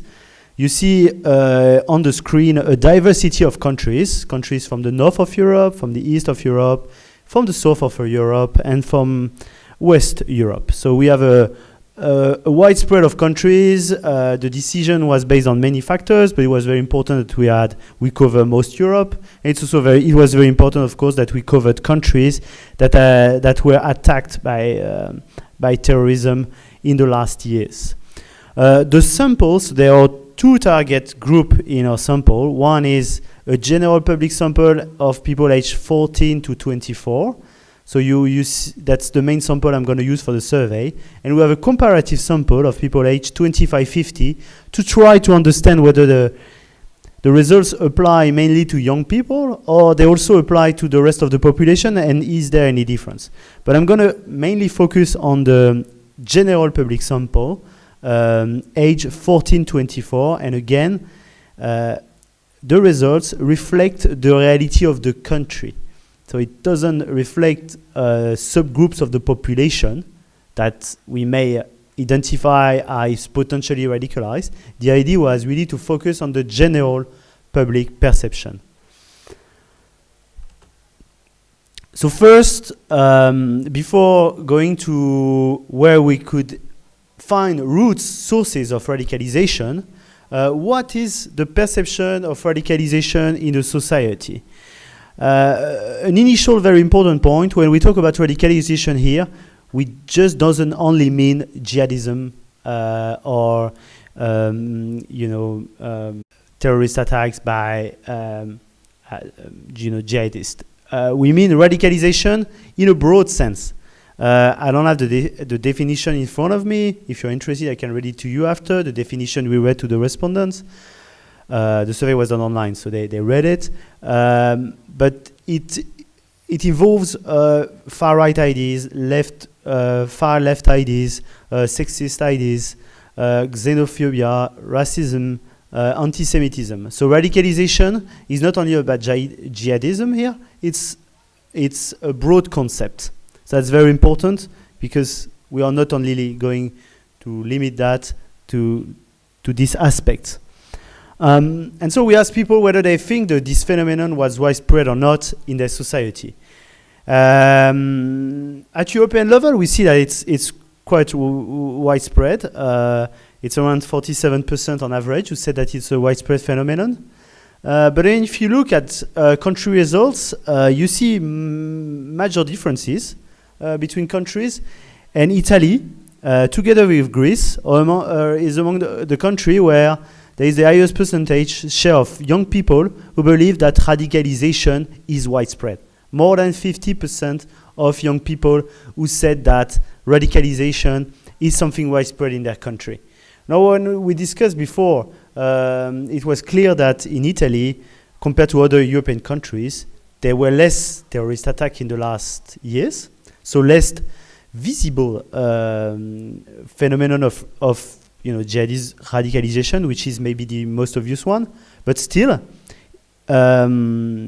there are, with France, with Greece, among the countries where the phenomenon is strongly perceived. So there is a strong phenomenon perceived among youth. And if you compare with the people aged 25-50, so the older group, there is also a difference. Older respondents in Italy are less likely to feel there is radicalization. We will see that the differences between younger and older profile of the population varied in terms of direction, but in terms of feeling radicalization being widespread, younger people are much more likely to feel this is the case. This generational gap doesn't exist in all European countries. In most countries, it's rather flat between young and older people. They feel the same. But in Greece, Spain, or Italy, countries from the south of Europe, probably also countries that share the same issues, the same social issues that are linked to the crisis and the problems of the strong social issues linked to unemployment, share the same generational divide on radicalization. And then we asked them whether they believe what will be the future of radicalization, and this is rather similar in all countries, and actually similar in Italy and in other countries, maybe a bit less as strong as in other countries. But the vast majority believe that it's a phenomenon that will either spread either remain at the same level. It's interesting because if we come back to the previous presentation, when we asked the professor about the future, he said he was surprised that there were no terrorist attacks in 2018. This survey was done beginning of 2019, and people were quite pessimistic at the time. They believed that it was a strong phenomenon, and nobody really was believing that it will diminish or disappear. So this is a strong phenomenon, as we saw in Italy, and a phenomenon that is not likely to leave. It's likely to stay. It will be there, and that's what the public opinion think. So a strong phenomenon not likely to leave. And we asked whether people were satisfied by the actions of governments or the European Union. Remember, for Italy, it was in the middle of the national election, so probably difficult to analyze, or probably easy because we can think about the balance of the previous government. But if you see, on average, people are, let's say, divided, not as dissatisfied as we would think, with around 46% satisfied with the action of the national government, and only 42% about the action of the EU, probably also because the EU hasn't been that involved in actions against radicalization, involved in those policies. It's probably more a national or cross-border cooperation, but more nationally action that is required in that sense. But in Italy, people are more or less satisfied with the actions. Interestingly, if you compare the younger people to the older population is even less satisfied. Only 32% of people aged 25-50 are satisfied with the actions of the government against radicalization in Italy, one of the lowest level in Europe, together with Greece. And so we see that this phenomenon in public opinion and is strong, even stronger in Italy than in other countries. And now we're going to try to understand what could be the root of radicalization in the society. It's obviously a very difficult exercise because we are working on a quantitative, so general public survey. We can't be as specific. We are not dealing with an individual. We try to draw conclusions on big group of the population.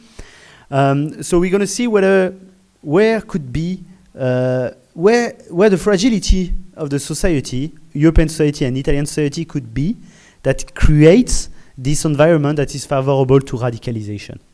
The values.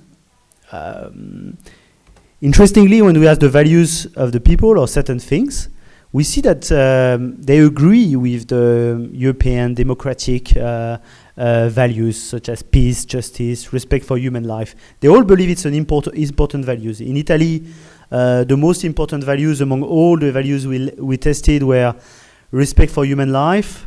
Nearly 100% of young people or older people say that. So in terms of values, despite everything we see, everything we can be saying in the media, there is a strong respect for at least in facade, of the democratic European values. Another interesting result, not necessarily a value, but nation.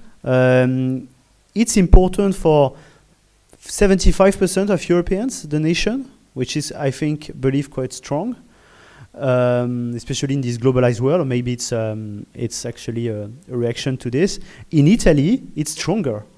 It's 86%, the importance of nation. Italian respondents and younger ones appear to be much more patriotic than other Europeans. And when it comes to religion, religion is the least the least important values tested. So it's also what we see here is probably the drop of religion as a value in the society. 45% on average in Europe. But when you look at the country results, you see very strong differences.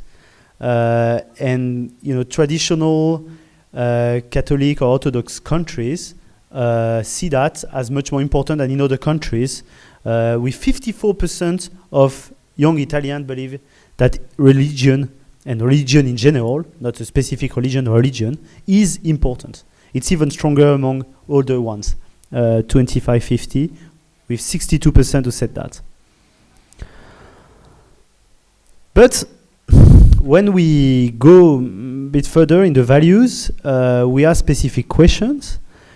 What we interesting to see is that we see young people in Europe, and not only in Italy, in Europe, going to more conservative values, reactionary values.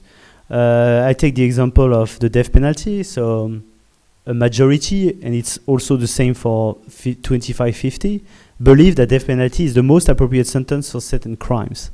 The death penalty is forbidden in most countries of Europe. This is, very going against what's existing, what the values, the European values, and it's a clear sign of a tension, because they kind of contradict values that have been accepted for a long time. The right to abortion is even more worrying, and it creates a generational gap that we may not have think of, with younger people more likely to say that the right to abortion should be limited to certain specific cases. Nearly half of young people. You see on the older population, it's 41%. It's far less. So young people going for more traditional values, a lot of them saying that, and it's interesting because it's also a bit contradictory, saying that they do not have enough respect for religious values. It's very strong in Italy. But when you look at the abortion results, in Italy, it's 58% of 14 to 24 who said that they should be limited in certain specific cases. So, and it's not the case. Italy is not the only case. If you look at the other countries, which are also which have a strong religion tradition, in Poland, in Portugal, in Ireland, in Greece, you see also this majority of young people who said that it should be limited to certain cases. And you see different results in Europe. You see that in Denmark, Austria, where results are more positive in general, I'm not talking about this question in particular, but more positive for other questions, you see a major difference. It's very ironic as well if you talk about Ireland, because I think some months after they voted to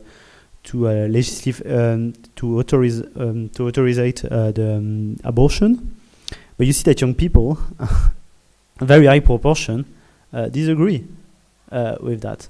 So there is a tension, and if you see, you come back to Italian results, you have a strong generational gap again with older people, 25-50, that in majority disagree that it should be limited to certain specific cases, that are more favorable to abortion. So there is a strong tension and a stronger tension among young people on the values of the society. Then the satisfaction with life, and also I come back to what the professor said. That's where we see quite positive results. So we see a kind of tension in values, but if you ask them about the individual situation, young people are more positive, and they're quite satisfied with their personal life, their individual situation. They're even satisfied with their future prospects. The future is not painted in blue, usually in media, most likely in quite dark views, but they still believe that their personal future prospect is positive, with a strong majority believing that, much more than the 25-50. So it's also reiterating the fact that they are younger, more optimistic about their possibilities, because they have possibilities ahead. But interestingly, if you break down by country, you see a different situation. And in Italy, it's less the case than in Europe, than in other countries, that people are satisfied with their future prospects. It's the lowest results with Greece in all Europe, and it's 63%. Okay, it's a majority, so still quite hopeful, but it's not as positive as in the other European countries. And there is this generational gap which exists on overall data, but is even stronger with 25-50. Less than half of them satisfied with their prospects. Young people believe that they can succeed, that they feel part of the society, so it's rather positive.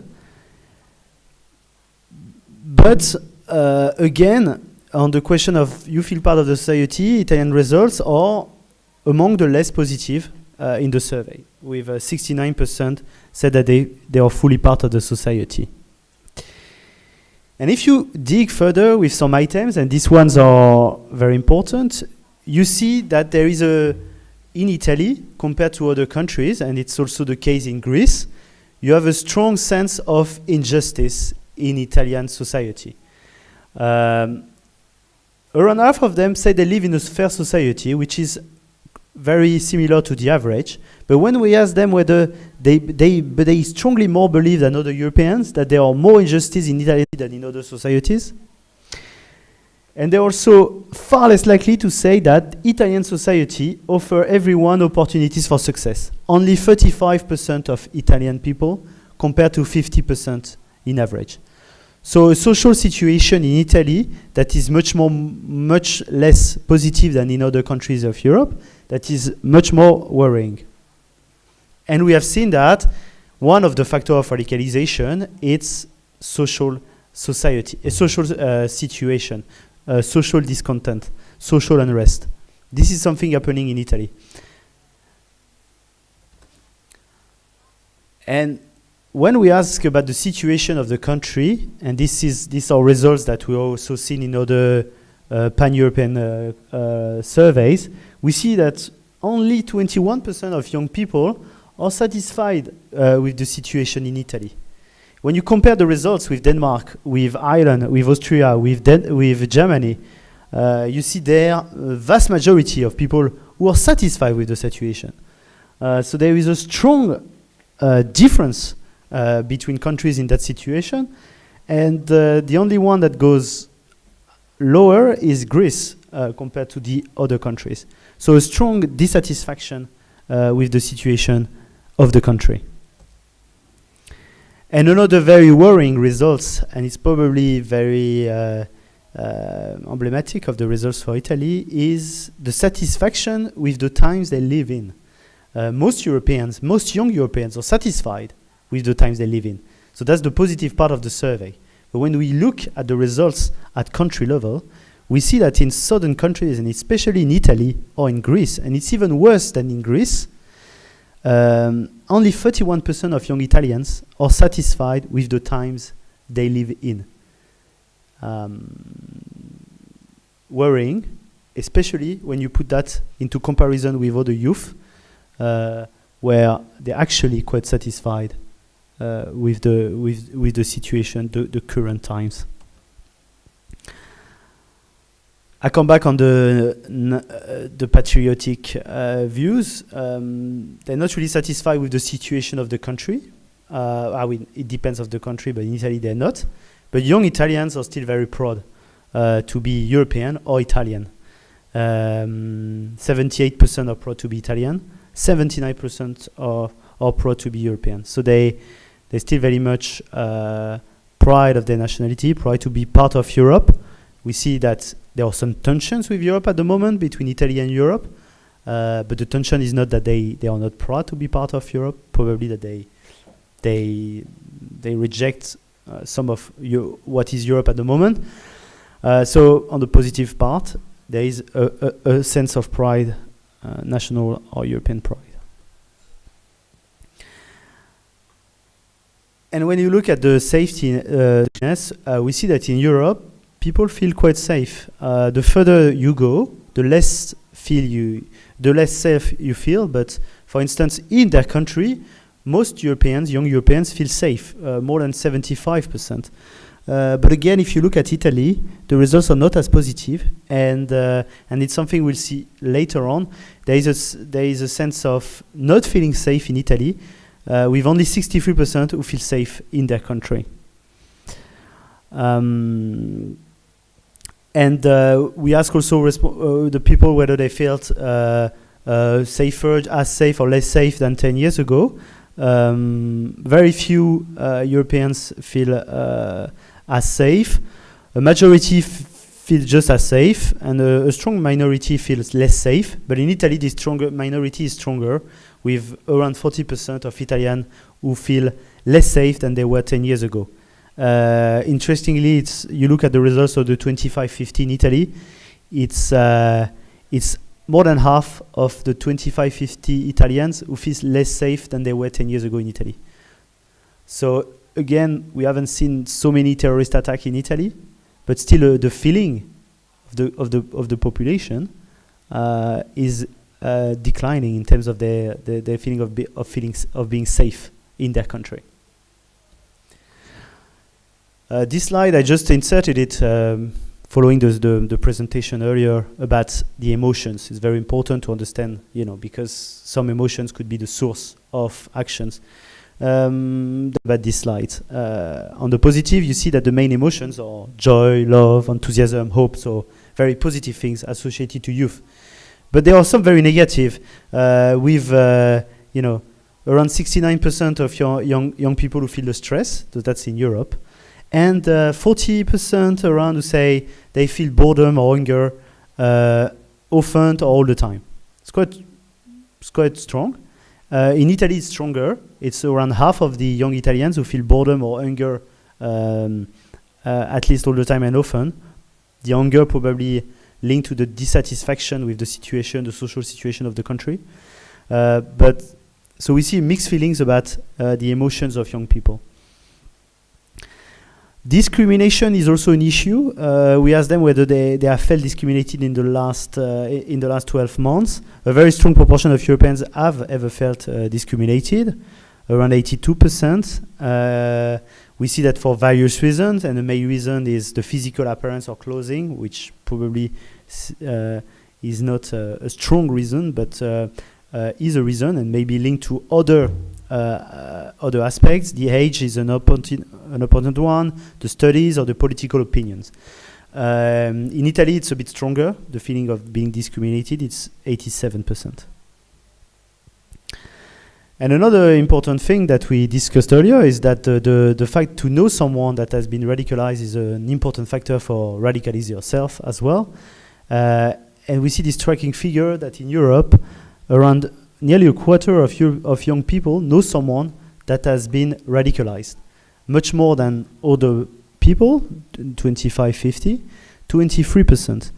And when you look at the country results,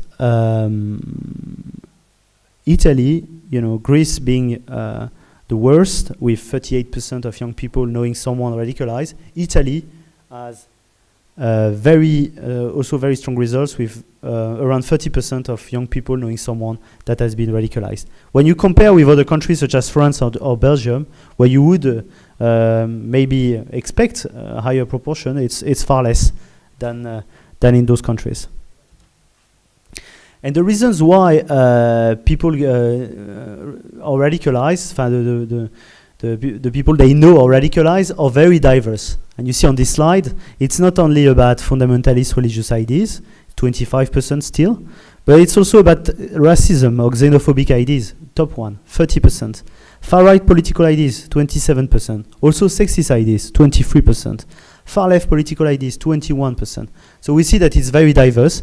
It's not only about fundamentalist religious ideas, and in Italy, the main topic are racist ideas, far-right ideas, but also sexist ideas, very strong in Italy compared to other countries. Fundamentalist religious ideas, and a bit following the presentation we had earlier, is less strong in Italy than in other countries. Now the media, do they trust them? Also a mixed picture. So when you look at the media consumption, you see that, okay, it's probably something that everybody knows and everybody will think it's true, but so most young people are more likely to be on social media than traditional media.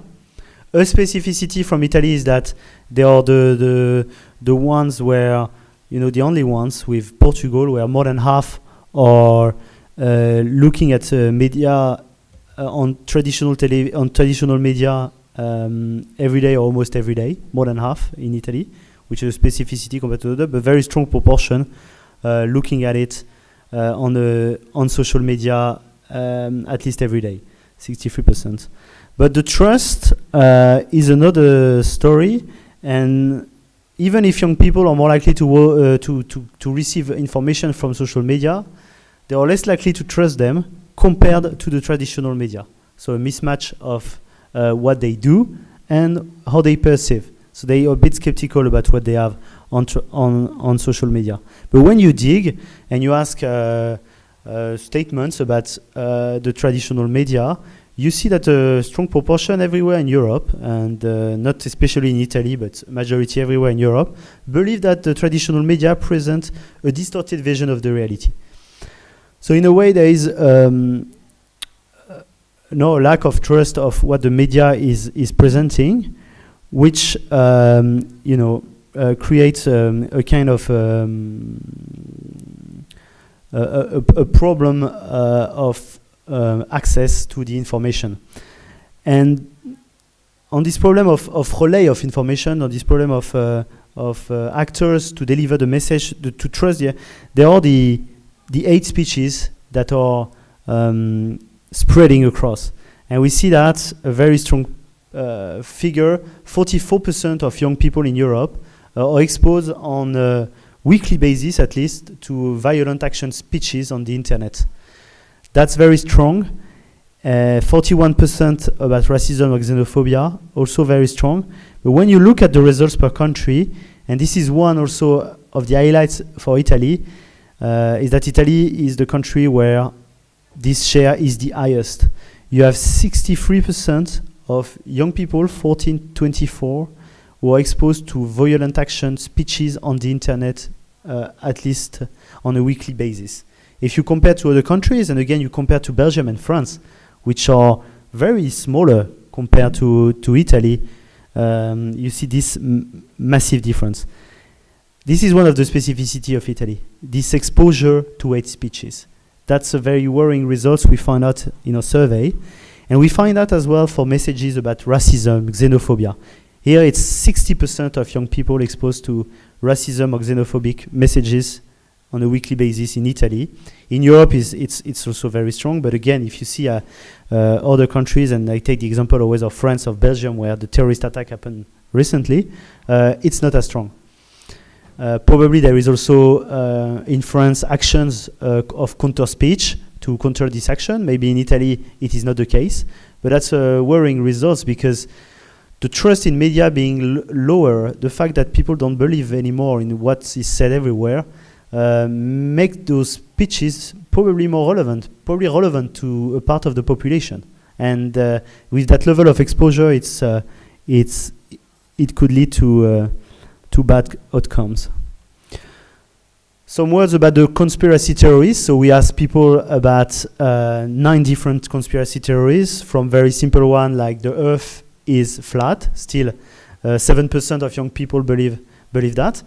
To the Illuminati exist, or the 11 September attack happened differently. What we found out is a very strong proportion of people, a minority for each, but a strong proportion of people believing in those theories, for around 30%. In Italy, interestingly, if you look at the results, the theory that comes very often is the Illuminati theory. I was a bit surprised to see the results. Probably you can explain me this, but there are a lot of young Italians who believe in Illuminati existence, around 40%. But Italians are not worse than other Europeans on these theories. This is spread across, and it's not specificity for Italian, not like the speeches. When you look at the results, Italy is among the lowest who get 0 correct answers, but still it's a bit similar everywhere. You have at least, you have only less than a quarter in Europe or in Italy who can give 7 to 9 correct answers to the theories we tested. Theories like, I can remind you about the Earth is flat, the Americans landed on the moon, so things that everybody here will find, evident, clear. You see, among the population, you have only less than a quarter of young people able to answer correctly to 7 to 9 of them. The majority can answer correctly to 4 to 6, so sometimes only half. So we see that the lower level of trust in media, the spread of speeches, hate speeches, and the rise of conspiracy theories, fake news, however, I don't know how we can definitely call them, but this is also something, a new phenomenon, a phenomenon at least. And about the democracy, do they believe in democracy? And that's also one of the worrying finding. We asked them whether they believe their country should be governed by a strong leader who does not have to worry about parliament or elections. In Europe, it's around half who believe that. But it's in 5 countries, including Italy, it's a majority of young people who believe this, that their country should be governed by a strong leader who doesn't have to worry about parliament. The survey was done during the national elections in Italy. So, in a way, a question on democracy by young people. They less believe, so probably, on democracy, on the way at least politics is handled, and a worrying result. Another one is about the acceptability to limit individual freedoms under special circumstances. We see that a majority in Europe among young people believe that, 55%. In France, it's quite strong, or in Belgium as well. Probably also because they were under terrorist attack. The government had to react, and they believe that we should probably do something about, at least to protect them, and it was necessary to limit the individual freedom. But in Italy, it's also very strong, and there has not been any serious terrorist attack. So people are ready to give up their individual freedom. This is something to also think of. So they want a strong leader, and they are ready to give up some of their freedom. And do they feel violence is widespread? In their country, in Europe, yes, they feel it. 65% of Europeans, less in their private environment. Also, in the place where they live, 22% of young people think it's frequent violence, or at home as well. 11% feel it's widespread. It's 1 out of 10 young people. So I wouldn't diminish this, but I would say a perception that violence is present. It's quite strong. And in Italy, again, you have strong differences per country. In Italy, it's 80% of young people who said that violence is frequent in their country. Same level as Greece. Again, the two countries share very similar results, but very different from other countries, from Austria, from Denmark. So again, and we saw earlier that they feel less safe, a sentiment of violence. Do they think it's acceptable? Yes, in a way they would accept the use of violence, mostly under extreme circumstances, but still the use of violence is to a certain degree acceptable. And finally, in which circumstances they would be ready to use violence? The main answer, we tested several items. Italy is among the lowest one on this one, but still quite high. You have a very strong proportion of people who believe that they would be ready to use violence to defend friends or families. So in conclusion, it's something that we can discuss. Obviously, violent radicalization is a strong phenomenon, and is a stronger phenomenon in Italy, at least perceived. Young people are satisfied in Europe by their life, but in Italy less so. And there is a strong dissatisfaction with the situation of the country, and a feeling that they are not satisfied with the times they live in, which is not the case in other countries, not the case in most of the countries. This goes with a strong feeling of injustice. I think social unrest is a phenomenon in Italy that may lead to actions, radicalized actions, so something to worry about. And they're also among the countries where violence is the most widespread, and that they don't feel safe. The exposure to hate speech or speech about violent action, racism, xenophobia, anti-Semitism is very strong in Italy, much stronger than in the European countries. So something maybe to act on, to develop a counter speech, maybe something to do about this, to avoid this to spread. And finally, young Italians, as other Europeans, but in a stronger way, are leaning to conservative values and questioning the current democratic system. So there is a feeling that young people are exposed to radicalization in Europe, but maybe a bit more in Italy than in other countries. Thank you very much.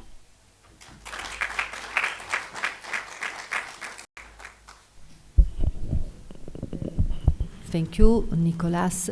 And I think that I am quite worried about some of these results.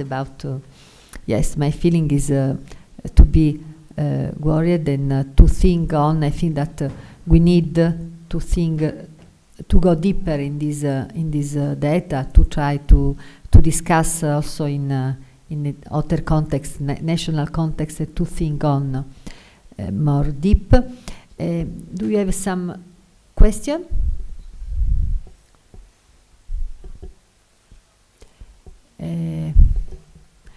Otherwise, we can go on with the meeting, and I ask so to the people involved in the project to manage this session. I propose a change, since we are a little bit later. Perhaps it's possible to postpone the intervention that Arancia Mota should do, and now Ruth should have, and now so we go in the we can leave the Serafin Alava intervention and Rasha Nagem intervention, if you agree. Okay, thank you. Okay, for tomorrow. So Serafin.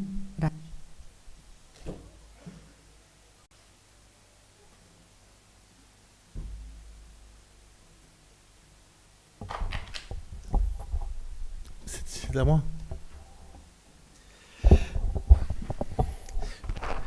Je vais essayer de rester debout. J'ai vu que Nicolas l'avait très bien fait. Mon intervention va être plutôt une intervention réflexive, même si je présenterai les différents états des lieux de nos projets. Mais je vais d'abord faire un temps réflexif, c'est-à-dire que nous sommes dans notre projet à mi-parcours. À mi-parcours, il est de bon ton de réfléchir. Beaucoup de choses ont changé depuis que nous avons commencé notre projet. J'écoutais Lorenzo Vidino et il parlait de combattants étrangers, combattants qui partaient. On sait que dans la plupart des pays européens, il y en a de moins en moins, même s'ils partent sur d'autres terrains de guerre, mais il y en a de moins en moins. Mais la radicalisation n'est pas terminée. Donc on voit bien que le paysage, en un an et demi, a beaucoup changé et qu'il faut, dans notre projet, prendre en compte ces évolutions. Il y a aussi, on le perçoit en Europe, quand les attentats se font un peu plus loin, l'idée de dire, mais finalement, est-ce qu'on pourrait se passer de travailler à la prévention de la radicalisation? Est-ce que tout ça ne serait pas quelque chose de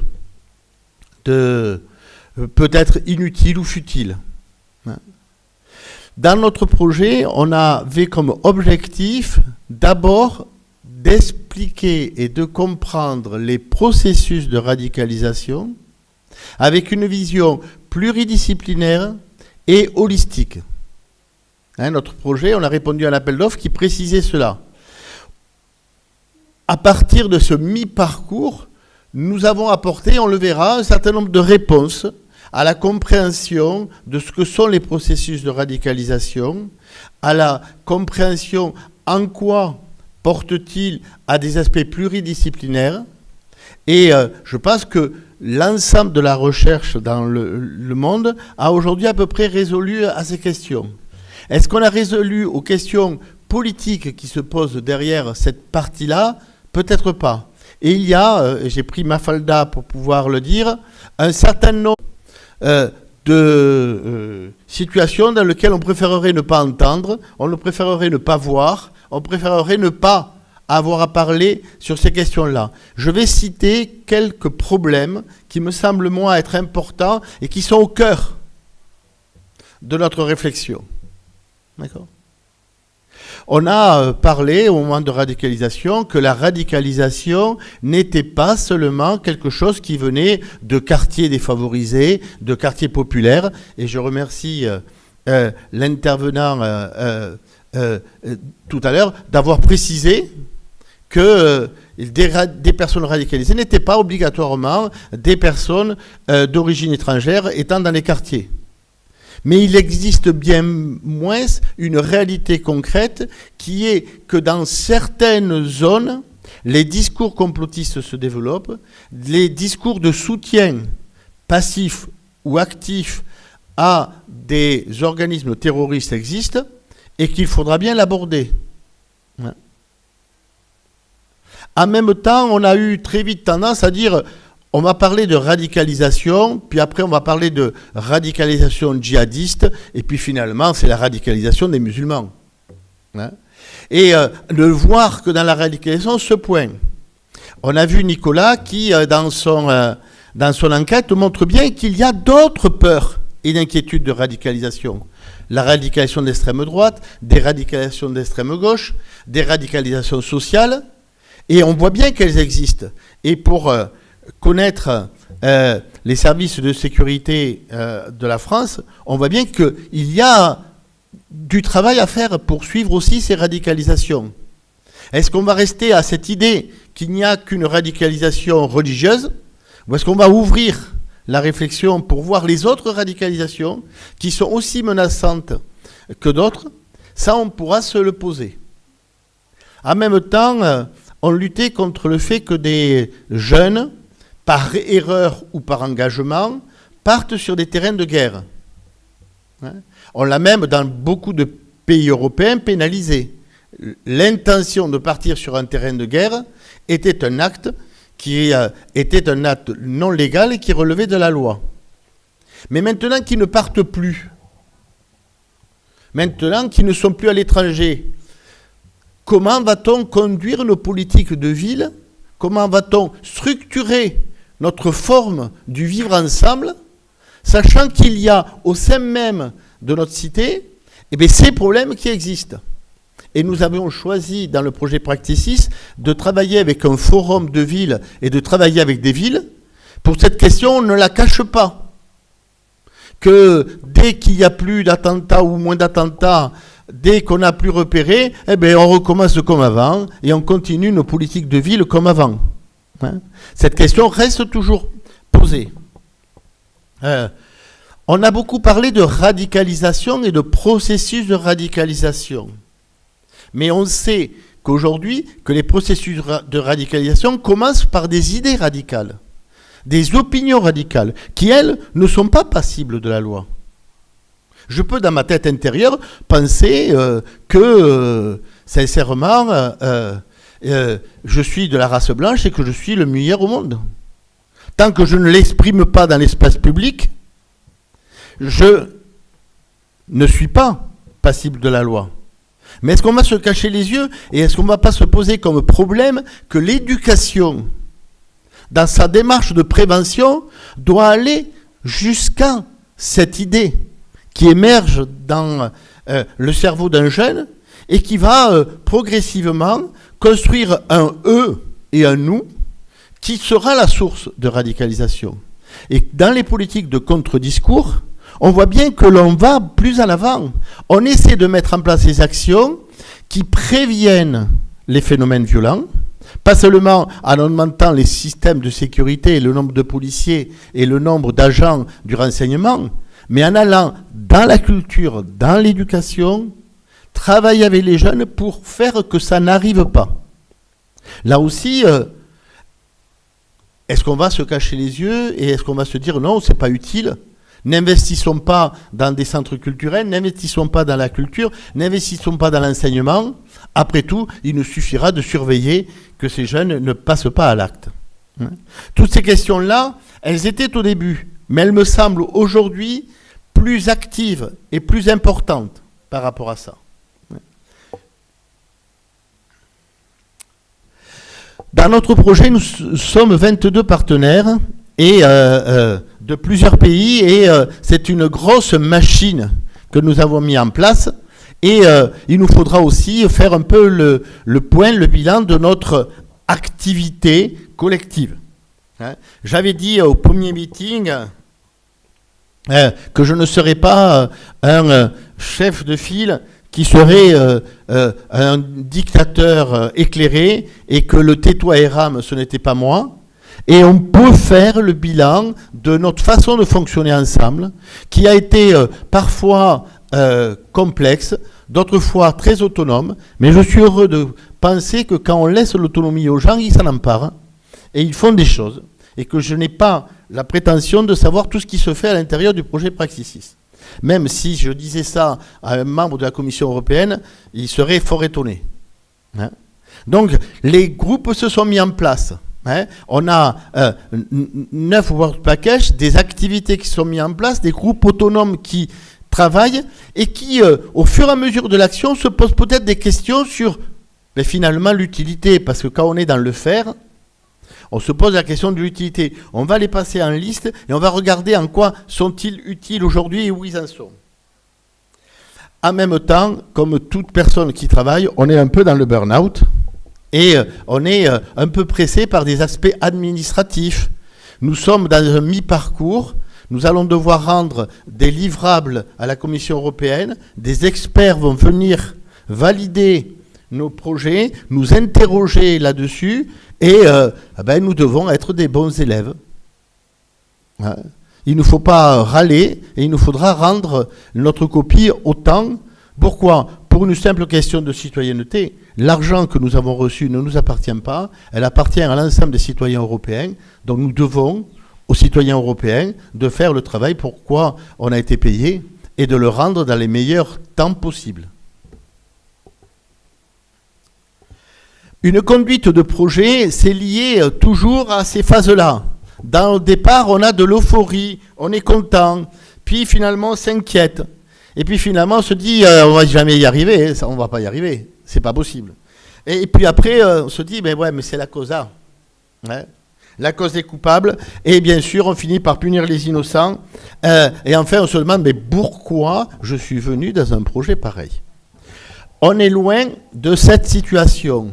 On est à mi-parcours et le bilan qu'on va présenter sur les projets me semble moins intéressant, fort riche, fort intéressant. Et le travail que fera Racha tout à l'heure pour présenter un peu nos démarches de communication institutionnelle et notre travail institutionnel montrera que nous avons su prendre notre place dans l'ensemble des projets européens qui travaillent dans ce domaine-là. On n'est pas seul, il y en a plusieurs autres et qui font du travail de qualité. Mais on a su prendre notre place. Et le travail que l'on fait, sur 60 livrables, nous allons rendre une trentaine de livrables. Dans ces trentaines de livrables, il y a, et on va les passer, des choses très importantes, me semble-t-il, en termes de qualité. Reste à nous à pouvoir le valoriser et à pouvoir le faire avancer.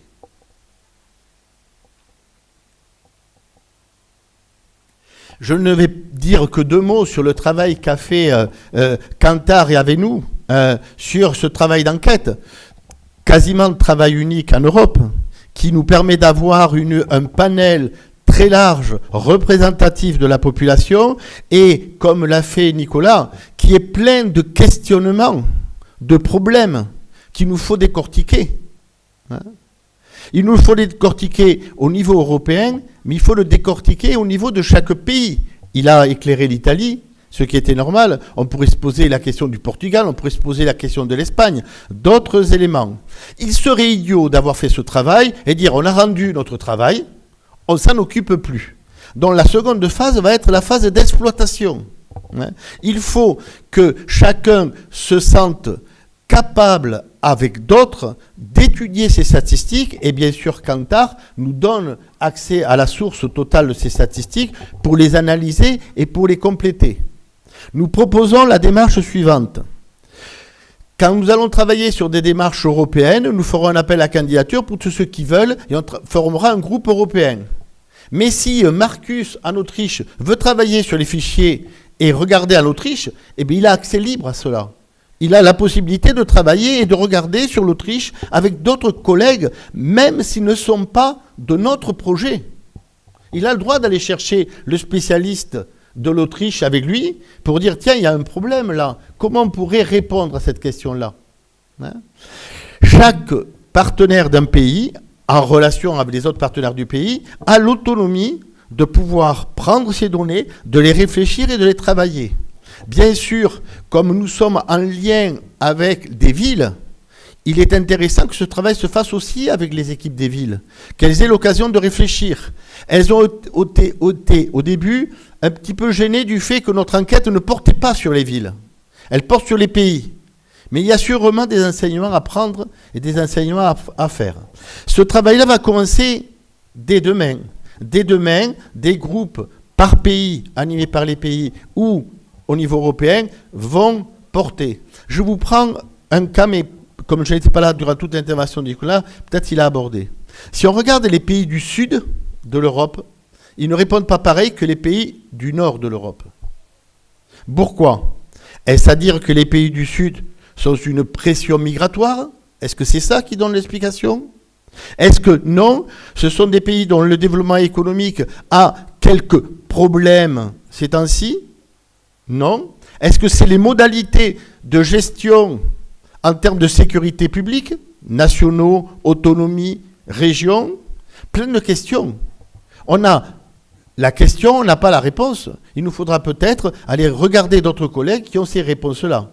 Et donc, j'invite à ce travail-là, et je crois qu'on va pouvoir rendre à la communauté européenne une enquête solide, sérieuse, analysée, et un potentiel dans les années qui viennent d'articles scientifiques qui vont préciser ce travail et qui vont l'améliorer.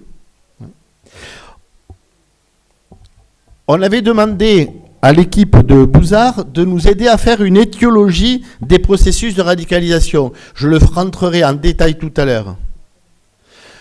Après le travail, je rappelle, sur, si je ne me trompe pas, 350 cas analysés, un travail statistique quantitatif et un travail qualitatif autour de l'ensemble des données, on a aujourd'hui une vision assez claire là-dessus. Hein? Et qu'est-ce que j'en retiens? Quand Lorenzo a parlé, je m'étais dit, tiens, il est en train de dire tout ce que je vais dire et je vais ne faire que répéter. Oui, il n'y a pas qu'un seul profil de radicalisation. Oui, la façon de rentrer dans la radicalisation est différente. Il peut y avoir qui rentrent de façon émotive. Il y a des personnes qui peuvent y rentrer de façon politique. Il y a des personnes qui peuvent rentrer de façon embrigadée, par emprise. Il y a des différences. Alors, est-ce que nos dispositifs d'observation, de surveillance s'adaptent à ces différences? Je vous prends un cas que Dounia n'a pas explicité, mais qui est réel. Puisque nous savons que certains vont se déclencher sur des éléments de contexte personnel, des choses affectives, et qui vont passer à l'acte là-dessus. Qui est le mieux placé pour pouvoir le détecter? Les personnes au niveau le plus local possible ou les personnes au niveau national le plus grand possible? Donc, la question de la relation entre les polices municipales et les polices nationales est renforcée, parce que c'est là qu'on voit que la personne ne va pas bien, c'est là qu'on perçoit les premiers signes. Et donc du coup, on voit bien que ça va avoir une influence sur notre conception, et c'est le World Package 5, de l'organisation des politiques de sécurité. Et ça, je crois que c'est important. On voit que le débat qui était celui au début de notre projet, entre ceux qui pensaient que la cause, c'était une idéologie religieuse salafiste, et ceux qui pensaient que c'était une misère sociale qui se combattait, hein, eh bien, il est résolu. C'est ceci et ceci en même temps. C'est des variables qui interviennent en interaction avec des niveaux différents. Donc on ne peut pas avoir une pensée qui serait une pensée linéaire. Il faut qu'on construise une pensée complexe.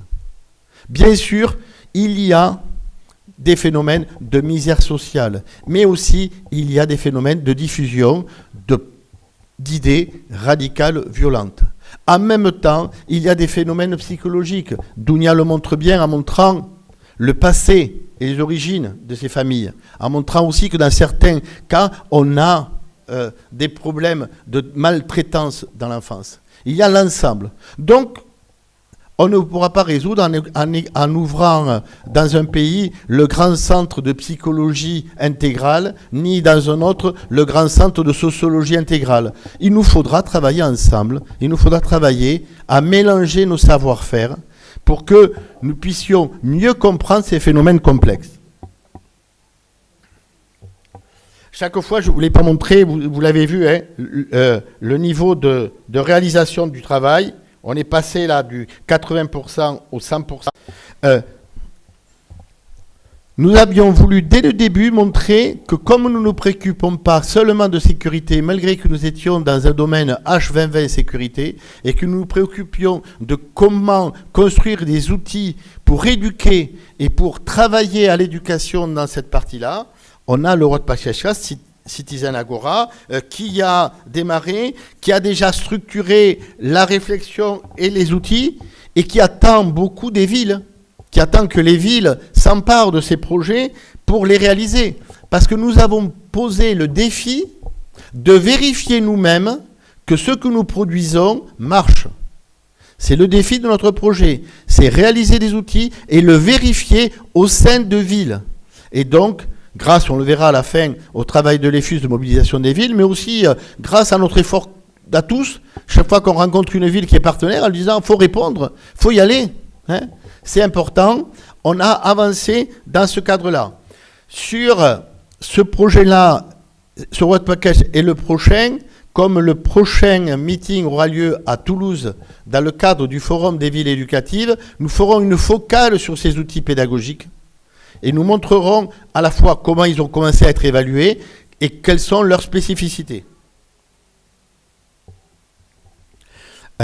Véronique Deléner qui est là, à partir de son expérience sur le net, on en a beaucoup parlé de ça. Hein.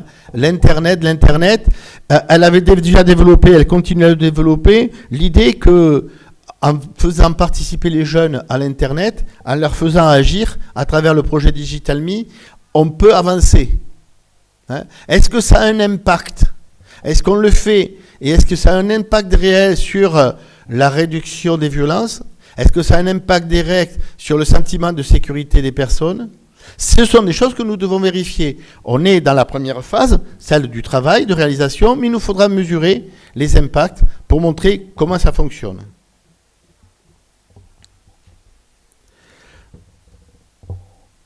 Dans le travail qui est réalisé dans le World Package 6, tout le travail de conception, alors ils reviendront demain là-dessus, de réflexion, est bien entamé et on voit la perspective rapide de l'outil. Il nous faut maintenant trouver des structures qui vont l'utiliser, le vérifier. Vérifier que les hypothèses du groupe sont des hypothèses pertinentes et faire cet aller-retour. Ça touche à quelque chose qui est l'éducation aux médias. Et on le voit bien que dans la question du processus de radicalisation, il y a des processus de communication et d'information.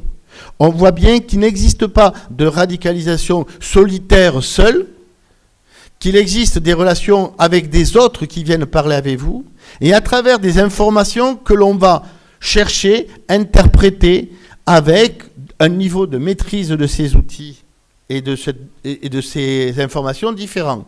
Il nous faut donc faire un travail d'éducation aux médias, et il nous faut aussi faire un travail citoyen pour décortiquer ces fausses informations et ces discours et théories du complot qui viennent tordre les éléments. Pourquoi? C'est pour donner aux jeunes la capacité de développer son propre esprit critique et de ne pas se faire avoir par un esprit critique. Ça portera autant bien sur des journaux qui sont très vendus et très repris que des sites complotistes. Former le jeune à avoir une opinion est un point important. On voit bien que là, on est aussi à mi-parcours du travail et que il va falloir ensemble de travailler à diffuser cet outil-là et aussi l'évaluer. Dans notre projet, on a souhaité que les villes participent à une mise en commun, un regard croisé des différents éléments de politique, qu'on avance. Des enquêtes ont été lancées, des rencontres ont été faites avec les différentes municipalités. il manque encore quelques villes qui ne nous aident pas et qui sont encore en attente. Je sais, on est très occupé dans les villes et surtout quand on va parler des problèmes de sécurité. Mais je crois que c'est important de mélanger cela et de faire que chacun, par le partage des idées, puisse voir les bonnes pratiques et améliorer ces pratiques-là.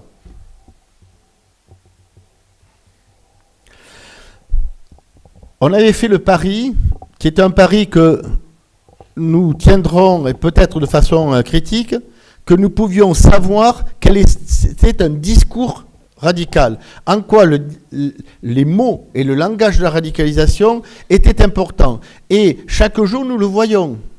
Hein, le mot radicalisation, radicalité, terrorisme, sont des mots qui sont des mots piégés dès le départ. Quand nous voulons convaincre, il nous faut trouver les mots qui sont partés. On sait très bien que dans ces discours, la question des discours d'émotion, de témoignage, d'argumentation sont très forts. Et le groupe qui travaille là-dessus, vous voyez, est à 70%, c'est-à-dire que le travail de recherche a été quasiment fait, qu'on a la masse, que les résultats sont là, mais qu'il nous faut maintenant le diffuser, parce qu'il doit être utilisable, et ça doit utiliser cela. Hein. Et je crois que c'est important que chacun s'empare de cela, sinon nous sommes toujours un peu en décalage. Hein. En décalage avec les jeunes, il y avait l'activité. Je ne veux prendre comme exemple que pendant la pause, malgré que j'avais envie de boire un café, j'ai dû appeler une structure de pénitentiaire qui reçoit des jeunes en situation de placement judiciaire et qui me demandait d'intervenir sur la radicalisation. Et je leur ai dit, je vous préviens, je n'utiliserai jamais le mot radicalisation. Je vais utiliser le mot violence. Je vais utiliser le mot infraction, mais je n'utiliserai pas le mot radicalisation. Il n'est pas possible de le tenir avec les jeunes. Oui, mais ils parlent beaucoup de théorie du complot. Je n'utiliserai pas théorie du complot. J'utiliserai d'autres mots. Je vais essayer de m'adapter pour que les mots que je parle soient audibles, qu'ils ne soient pas rejetés par les jeunes. Il nous faut bien comprendre ce problème linguistique pour pouvoir poser des contre-discours. Sinon, on fait, comme le fait notre ministère, je peux me le permettre parce que je sors d'une enquête sur l'efficacité du site Stop Djihadisme. On met Stop Djihadisme, ça y est, ça ne marche pas, c'est terminé. On a pris deux mots qui immédiatement sont mal interprétés et qui ne fonctionnent pas. Et en plus, on le met sur le site du ministère de l'Intérieur. Alors là, le jour où un radicalisé ira sur le site du ministère de l'Intérieur pour prendre quelque chose qui va le convaincre qu'il s'est trompé, il faudra me le présenter. Voilà. Donc je crois que ça, c'est important. Nous avons choisi aussi de travailler du côté technologique, d'aborder les outils technologiques, de produire des outils, pas des grands outils, des grosses machineries, genre Big Brother, qui nous dirait précisément telle personne qui vient de se connecter, voilà ce qu'elle pense, mais des outils qui peuvent aider les professionnels. On travaille, et toutes les politiques aujourd'hui européennes sur la question de l'Internet disent il faut enlever la référence, il faut déréférencer le site. Et veulent interdire à Google de mettre des références. Ok, on sait que la plupart des processus se passent dans un échange à l'intérieur d'un réseau social. Quels sont les outils que l'on a là-dessus? Quels sont les outils pour caractériser rapidement un site radical? Par quelle base on va le faire? Il y a un gros travail technologique qui est mené partout dans le monde. Nous avons choisi d'y prendre notre part. Et vous voyez... au niveau de la conception, de l'ingénierie, on est à 65%. On a des éléments, on a des apports. Il nous faut maintenant les vérifier, les valider et en faire la démonstration pour pouvoir avancer. Donc, on a encore du travail. Enfin, on a choisi, et c'est notre spécificité, de travailler avec des villes. Hein. On a travaillé avec des villes et assez vite, je pense que c'est... au congrès ou au colloque de l'EFUS à Barcelone, on a choisi de laisser des villes s'associer à nous.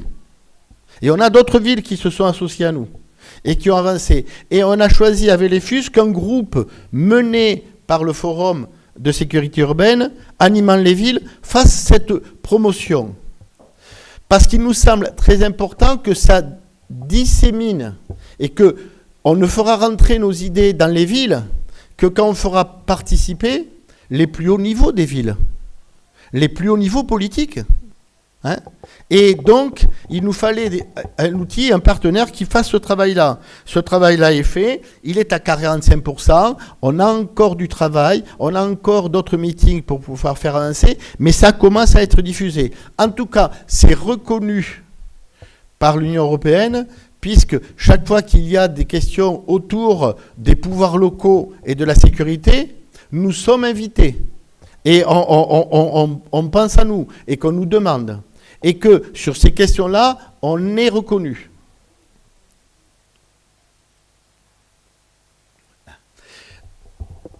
Voilà à peu près pour le travail. On est à mi-parcours, on n'a pas à être inquiet, mais il faut qu'on soit sérieux. Je voudrais faire une focale, parce que Dounia Bouza ne pouvait pas être là sur son travail, rappeler des choses qui ont déjà été présentées à Bruxelles, mais je vais le cibler sur des choses qui me semblent moins importantes, pour qu'on ne refasse plus des erreurs.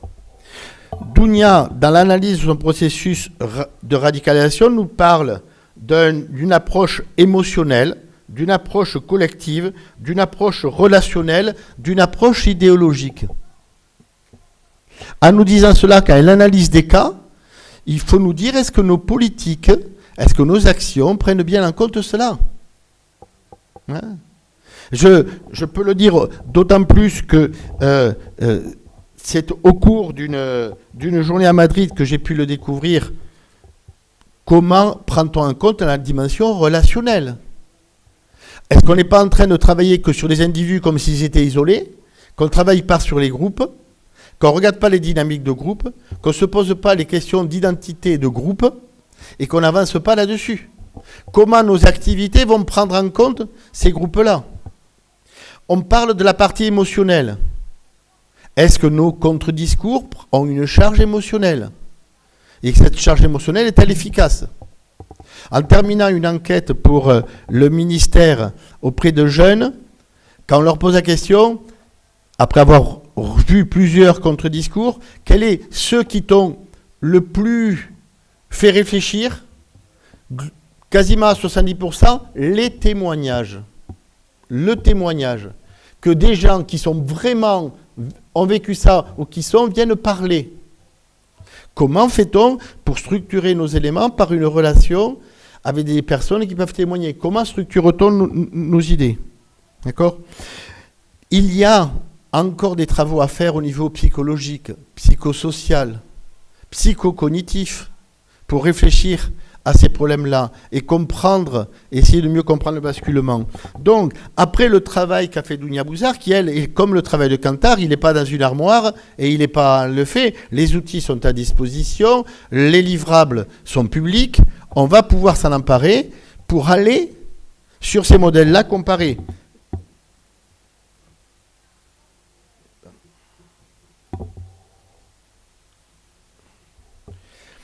Quand on regarde les facteurs qu'elle a mis, les facteurs sociaux, et quand on regarde l'implication, et quand elle montre sur ces publics-là que, certes, il y a des personnes qui sont de classe populaire, mais il y a de la classe moyenne, et il y a des différentes façons d'entrer, qu'on ne peut pas résumer ça, c'est une question juste de pauvreté ou de discrimination.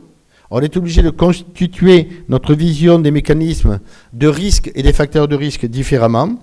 Et quand elle aborde les pôles d'attractivité qui font qu'un jeune va pouvoir basculer, l'aide humanitaire, sauver la famille, la toute-puissance, le scénario pour mourir, et ainsi de suite, elle nous dit des idéologies qui nous indiquent que le jeune va plutôt basculer là-dessus. Et nous, dans nos discours républicains, dans nos discours de prévention, est-ce qu'on est porteur d'idées, d'entrain, d'idées qui nous dépassent? Comment fait-on valoriser le fait que on peut arriver à convaincre l'autre par les mots et pas en le frappant, et que le convaincre avec les mots, c'est quasiment beaucoup plus héroïque et beaucoup plus solide que le convaincre par des coups? Comment porte-t-on, nous, un contre-discours d'existence pour montrer que d'être un citoyen, c'est pas d'être un petit lambda nul, c'est être quelqu'un qui a un beau pouvoir et une belle place dans la société.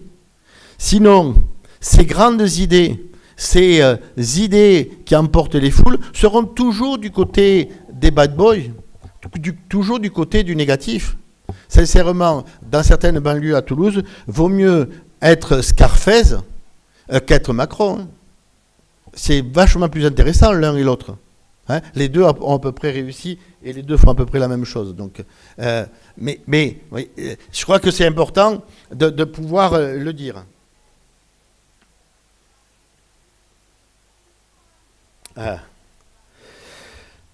Réfléchir aux facteurs de désistance. On ne parle plus de déradicalisation, on parle de désistance. C'est-à-dire comment on renonce à ce travail-là. Comment on le fait? On a dans le World Pact Sec, autour du travail autour des prisons, un travail qui est fait. On sait qu'il va falloir identifier des facteurs de désistance, les repérer et les valoriser. Parfois, les questions seront bien sociales, seront bien l'emploi. Hein? Si on n'a rien à faire, on n'a rien à perdre, mais parfois, ça ne suffit pas. Parce qu'on peut avoir un emploi et être toujours dans la même idéologie et dans les mêmes idées de rupture. Donc il va nous falloir non pas inventer une méthode miraculeuse de déradicalisation, mais observer cas par cas comment les personnes sortent de cette radicalisation et comment on peut les y aider. Vous voyez, dans l'ensemble, on est à mi-parcours, on a bien avancé. Je pense qu'on est aujourd'hui reconnu, on est débordé, on est au bord du burn-out. Hein. C'est à peu près normal, on est à la moitié du parcours. Hein, je ne veux pas faire celui qui vous vend les miracles, mais sincèrement, dans 6 mois, vous voyez le printemps, et dans 8 mois, on aura quasiment tout fait, et on sera fier d'avoir tout fait, et on se dira, chouette, je repars dans un autre projet. Hein. Donc on est dans la mauvaise phase. Hein, où on va vous tarabuster, Louis et Racha, pour tel document, tel élément, pour rendre tel élément, parce qu'il nous faut être républicains, il nous faut rendre des comptes à l'Union européenne, parce que nous respectons ce fait qu'on prend de l'argent aux individus au nom d'une société, donc nous n'avons pas à être des fainéants, il nous faut travailler, mais en même temps, on rend des choses qui sont des choses utiles et intéressantes. On rend des choses qui sont pertinentes. À nous de les travailler après et à nous aussi de les diffuser dès qu'ils sont validés pour que d'autres puissent s'entendre. On connaît à peu près les 6 projets qui existent, qui travaillent sur la radicalisation. On est en interaction avec eux. On a fait un séminaire en commun avec 3 des projets, on a d'autres perspectives. Je pense qu'on a aujourd'hui, à ce mi-parcours, à ne pas trembler et à faire un pas en avant, c'est-à-dire à continuer notre route. Merci.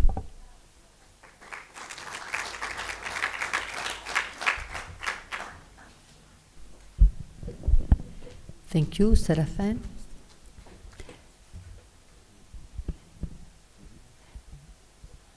Now, Russia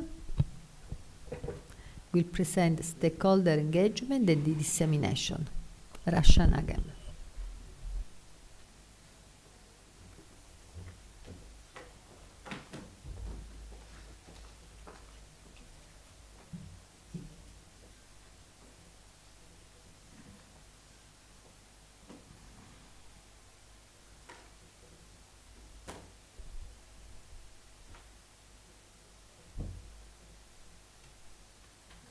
So thank you, Angela, for this organization, and thank you for all the participants and our partners.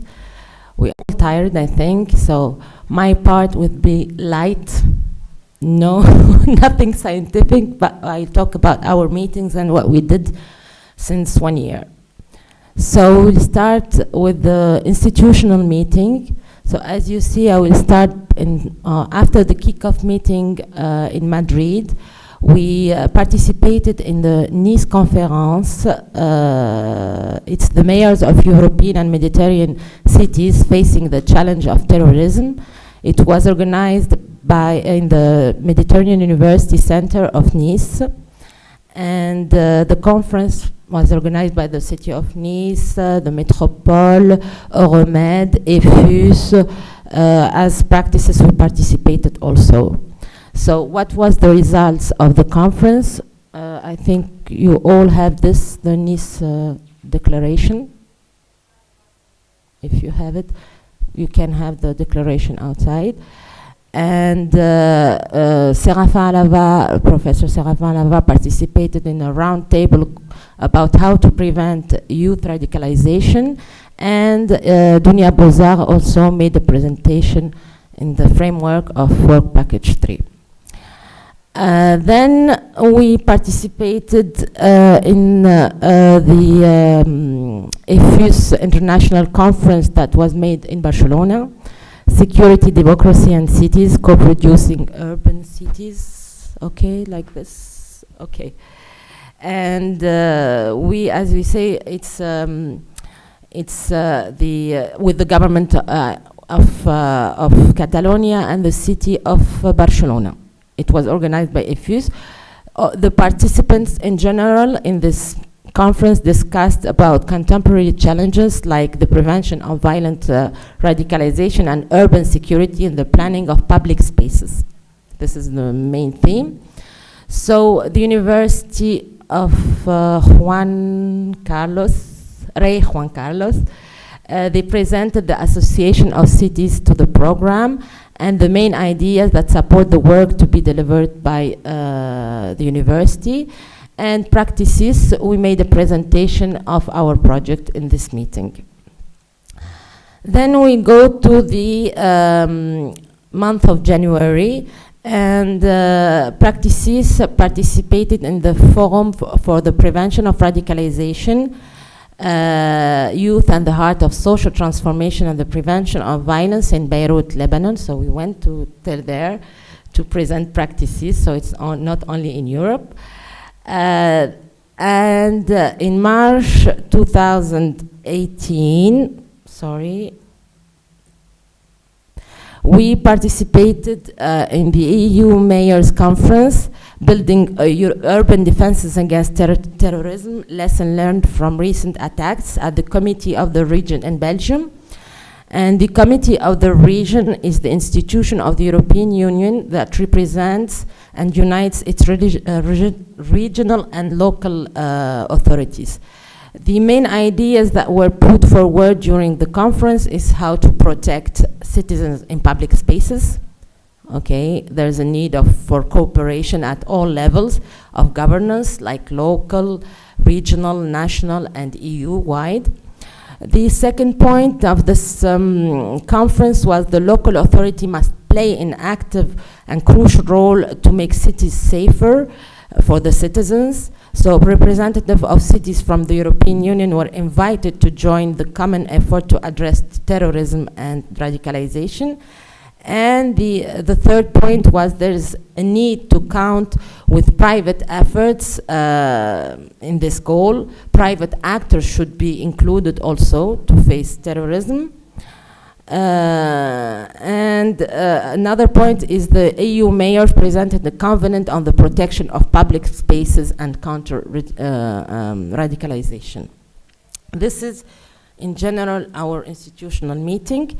Then our activities. So today I will talk about the main meetings, but we did a lot, but we cannot say all today. Our activities at the European Parliament. So we have made many activities on the months of October, December 2017 and January 2018. In October 2017, there was this meeting with French deputy. So you had Nathalie Grispec, Eva Joly, Madame Rachida Dati. And in December 2017, we have meeting with Spanish deputy, so excuse me for the name. So, Maite Pacan. You can say it? Sorry, I don't want to destroy the thing. Maite Pacasatunda, Augustin Diaz de Mera, Beatriz Becerra, Teresa Jimenez Piccini, Elena Valenciano Espejo. That's it? Okay. Okay. So the objective of the mission in this visits was the presentation of practices to the member of the European Parliament, provide member of European Parliament with updated insights of radicalization leading to violence from academic and practical point of view, underlining the relevance of supporting local political structure, obtain their vision to make the research available to the political actors in the best possible way, support common frameworks to prevent the spread and growth of violent extremism, develop common toolkits and common policies on security. Ruth, do you want to add something about these meetings? No, it's okay. Okay. Then we have in Jan 2008, these meetings provided us with the understanding to organize what we call on the 24th of January an open session, practices at the heart of the European practices at the European Parliament, and we called it the city at the heart of prevention of violent radicalization.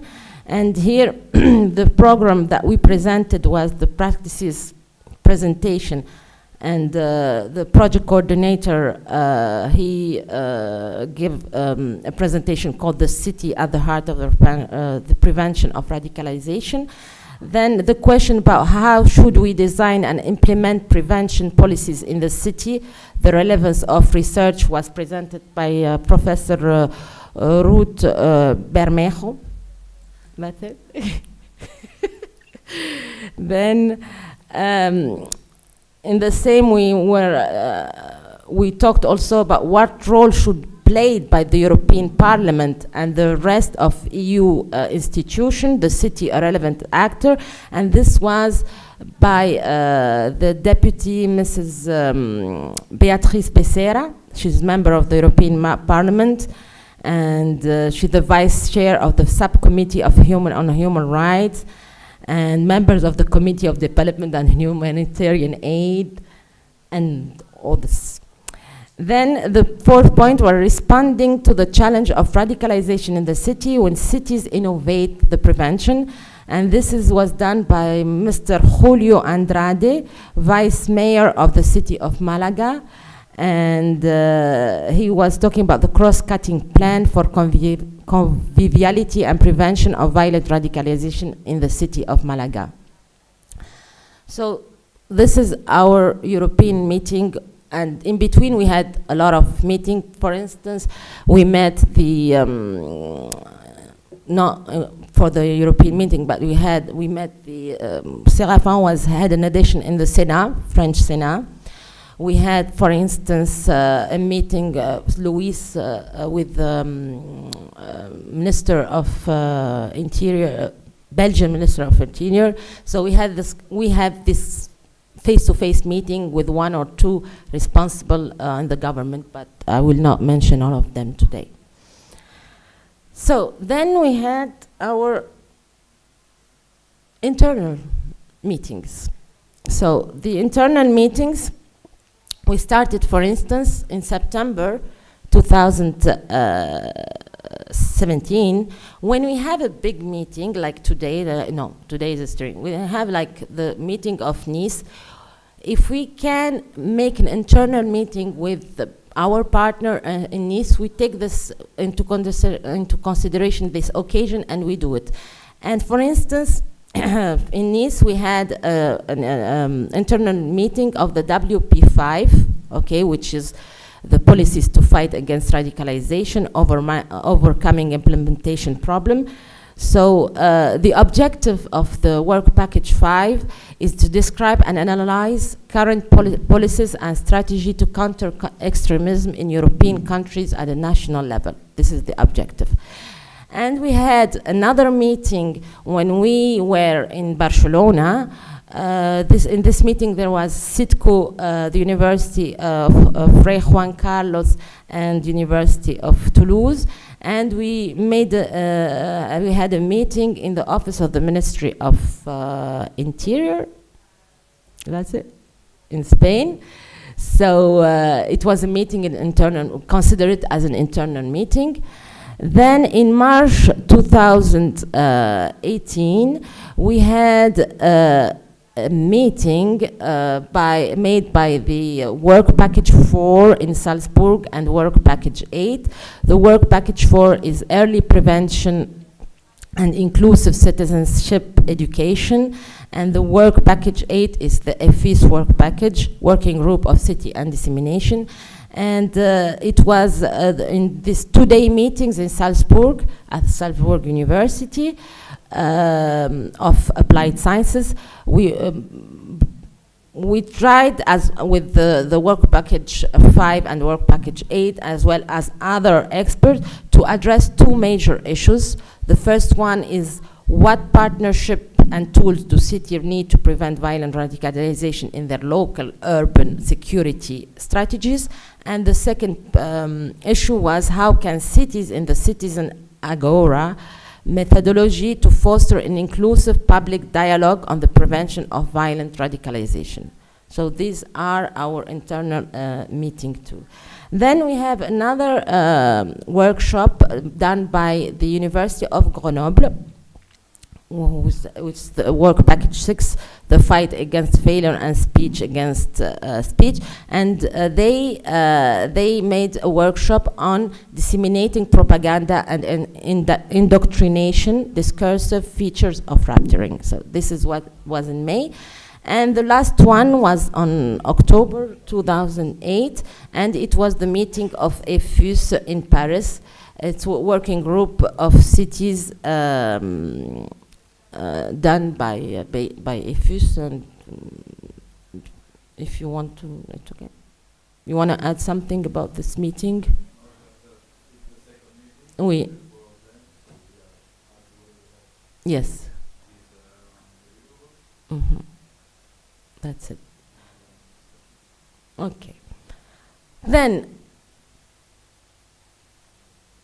our diffusion activity. As Séraphin said, we had meetings with other European projects on radicalization. So there was this meeting with Safran. Safran, it was a workshop in collaboration with the we were 4 European projects: Safran, Practices, Risk Track, and Trivalent. And we discussed and presented the experience, the policies, and research action of the prevention of radicalization around 3 main themes: radicalization and the internet, radicalization and alternative discourse, and radicalization and civil society. And this is what was in Brussels, and it was kind of sharing. Safran was presenting. They finished their project, and they wanted to share their experience with the other European project, H2020, and we were invited in this activity. Then there's another activity organized in Jan 2018, La Ville de Nice, they called the Euro Practices Day, and there was a presentation of practices to local actors, and we presented also how you can be an associate member and how you can share our experiences and collaborate with practices as a local actor. Then in the 6th of June, so I will not take back all what was said, it was the practices first year advance of results in Brussels, in Belgium, and here we presented the results of WP3 of Dunia Bouzar expertise, the factors of the radical process, the risk factors of the radicalization, and the resistant factors, resistant and pro. This is what Séraphin was talking about. And we presented the results of the European survey by Kantar, so you had an overall about the result. And also l'Université de Grenoble-Alpes presented the results of their work, hate speech and radicalization. So Then in 19 June 2008, no, 2019, no, 2018, we, in the framework of our cooperation with the Parliamentary Mission for Education and Prevention of Radicalization, we made the Parliament, the National Assembly, we presented the results of the European survey in the National Assembly, and it was very positive, and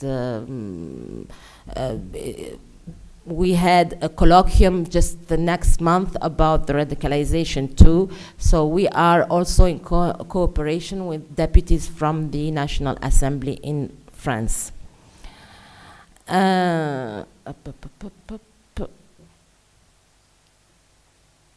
Okay, the last meeting that we had is the meeting of RAND Research Seminar, Amsterdam in Netherlands, and it's Professor Root who attended this meeting. And the participant projects were requested for future research priorities, and they discussed the following issues in this meeting. What are the current and future priority challenges? How could we be addressed them? How to foster the dialogue between researchers, practitioners, and policymakers, which is very important, and how can the EU further support researchers? This is in general, and this is the last meeting that we had in this framework of. So, these are our meeting. Tomorrow, Luis will talk more about, but I will just give you an idea about today who are our associate members. We have among the city, the land of Berlin, the Senate Department of Education, Youth and Science of Berlin too, the commune of Schaerbeek, so wait, I have a problem with that. Yes, we have the commune de Liège, Regione Calabria. Then we have the Città di Palermo, the city of Malaga, the Leitbung, Austria,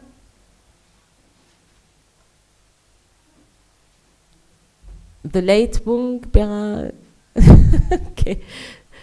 Then for the ONG and association, we have Save Belgium that work with them, Society Against Violent Extremism, and this is Saliha Ben Ali in Belgique. We have Syriens ne bougent agissant Dominique Bons en France. We have Youth ID and Yanis Lamarie France. Yanis is here. He's there. He's the Youth ID of the project. Alter Ego France, les militants des savoirs. And as expert, we have Enrique Olivet, University of Rovira Virili, Spain. And I had the other name, but I couldn't find them. It was so. This is the about what we did, more or less, this year. So I will just give you an idea about our how to be associate members in for practices, and it's not for the partners. So it's not for the partners, it's any. So I'll just.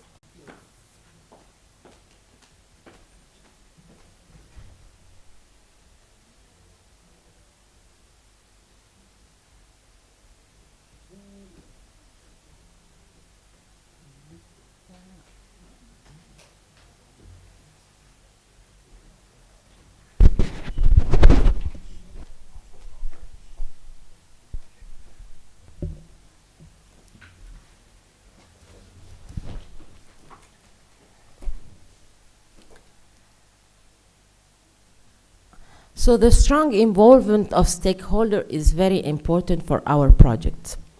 So we have, our project is open to any association from members. These members could be cities and or networks of cities that are interested in preventing violent radicalization, and they can be other organizations with no restrictions. It means universities, companies, individual experts. So we are open to collaborate with these two stakeholders. As you can see, we have like a sheet here that you can, if you want, if you are interested, you can go on our website, practices.org, you will find it, or here, and see what can we do for and how can a stakeholder benefit from our project. So I will say quickly, the associate member will offer the interest organization individual the opportunity to provide comments and feedback, for instance, on the project drafts, to have access to all documents and tools from the project, to be acknowledged as contributor, participate as observers, participate in the case of cities, and this is in a dedicated working group that is led by EFUS, in the case of cities, increase organization visibility thanks to the practices project websites, receive the assistance of the practice management team, use, adapt, and translate the dissemination material of practices, and deploy the visual identity elements of practices in their own activities, publication, and websites. So please check this formula, and if you are interested, you can always send us. We need only your CV and your signature, and we'll answer back. So, is there any question? No. No question? You're tired? You're all tired? Okay. It was light, it was not complicated. So, thank you very much for all of you. Thank you.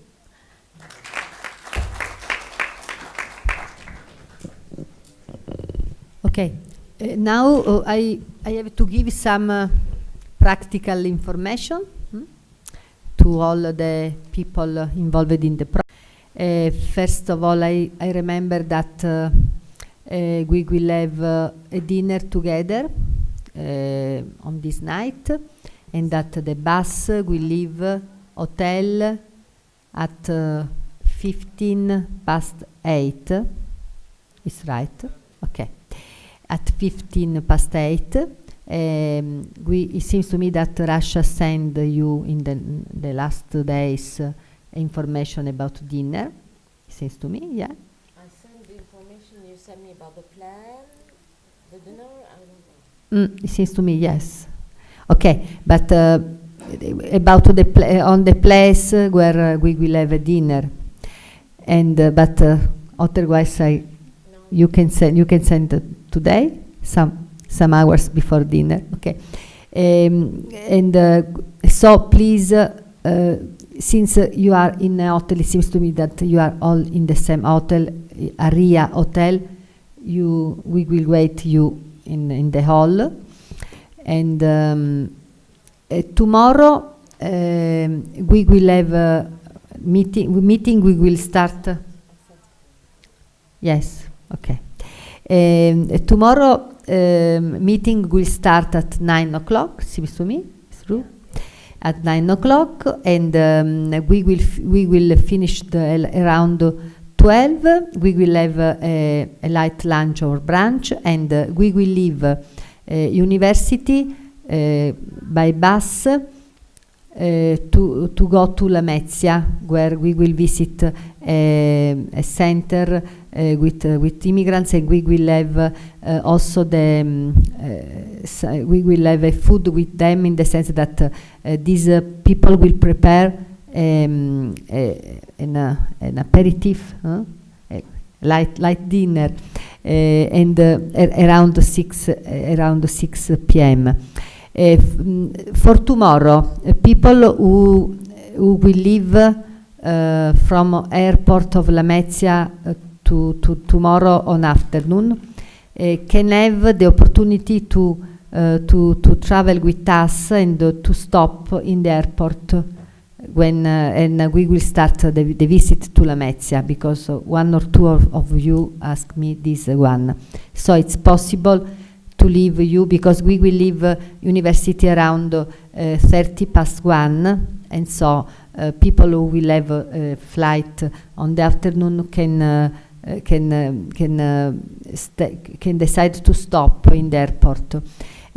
Other people after the dinner can back by bus with here in Rende and in the hotel.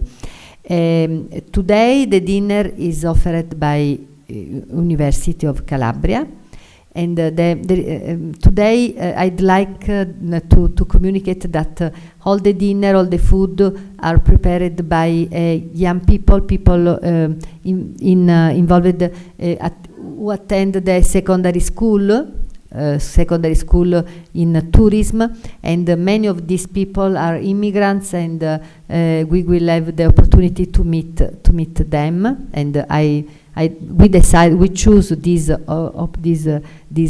opportunity to meet also these people, also because we know that Italian young people need to be more trust in themselves, and tomorrow the bus, the cost of the bus, the cost of food of aperitif is in charge of ourselves. The bus will cost about 15 euros, and the dinner, the aperitifs about 20 euros. So all the afternoon will cost around 35 euros. Okay, so and since we know that we need the receipt, we already communicate to people for tomorrow your name, and so you will have the receipt.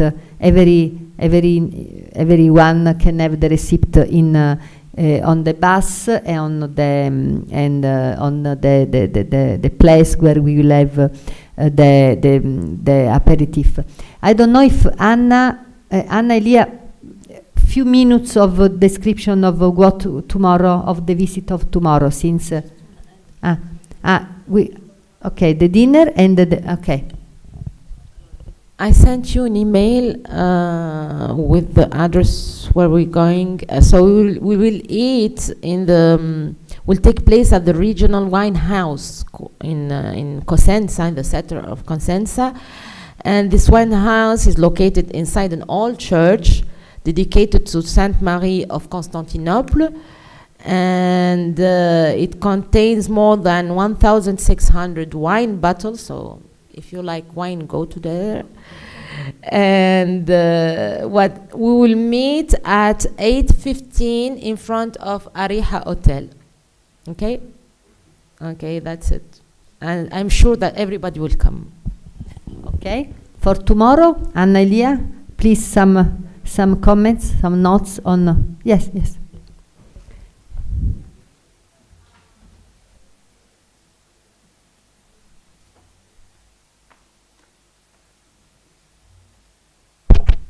Tomorrow in the afternoon at 3 p.m. we're going to visit Luna Rossa. It's a center for isolated minor in Lamezia.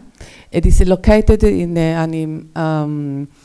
a house that is confiscated from mafia, confiscated from. And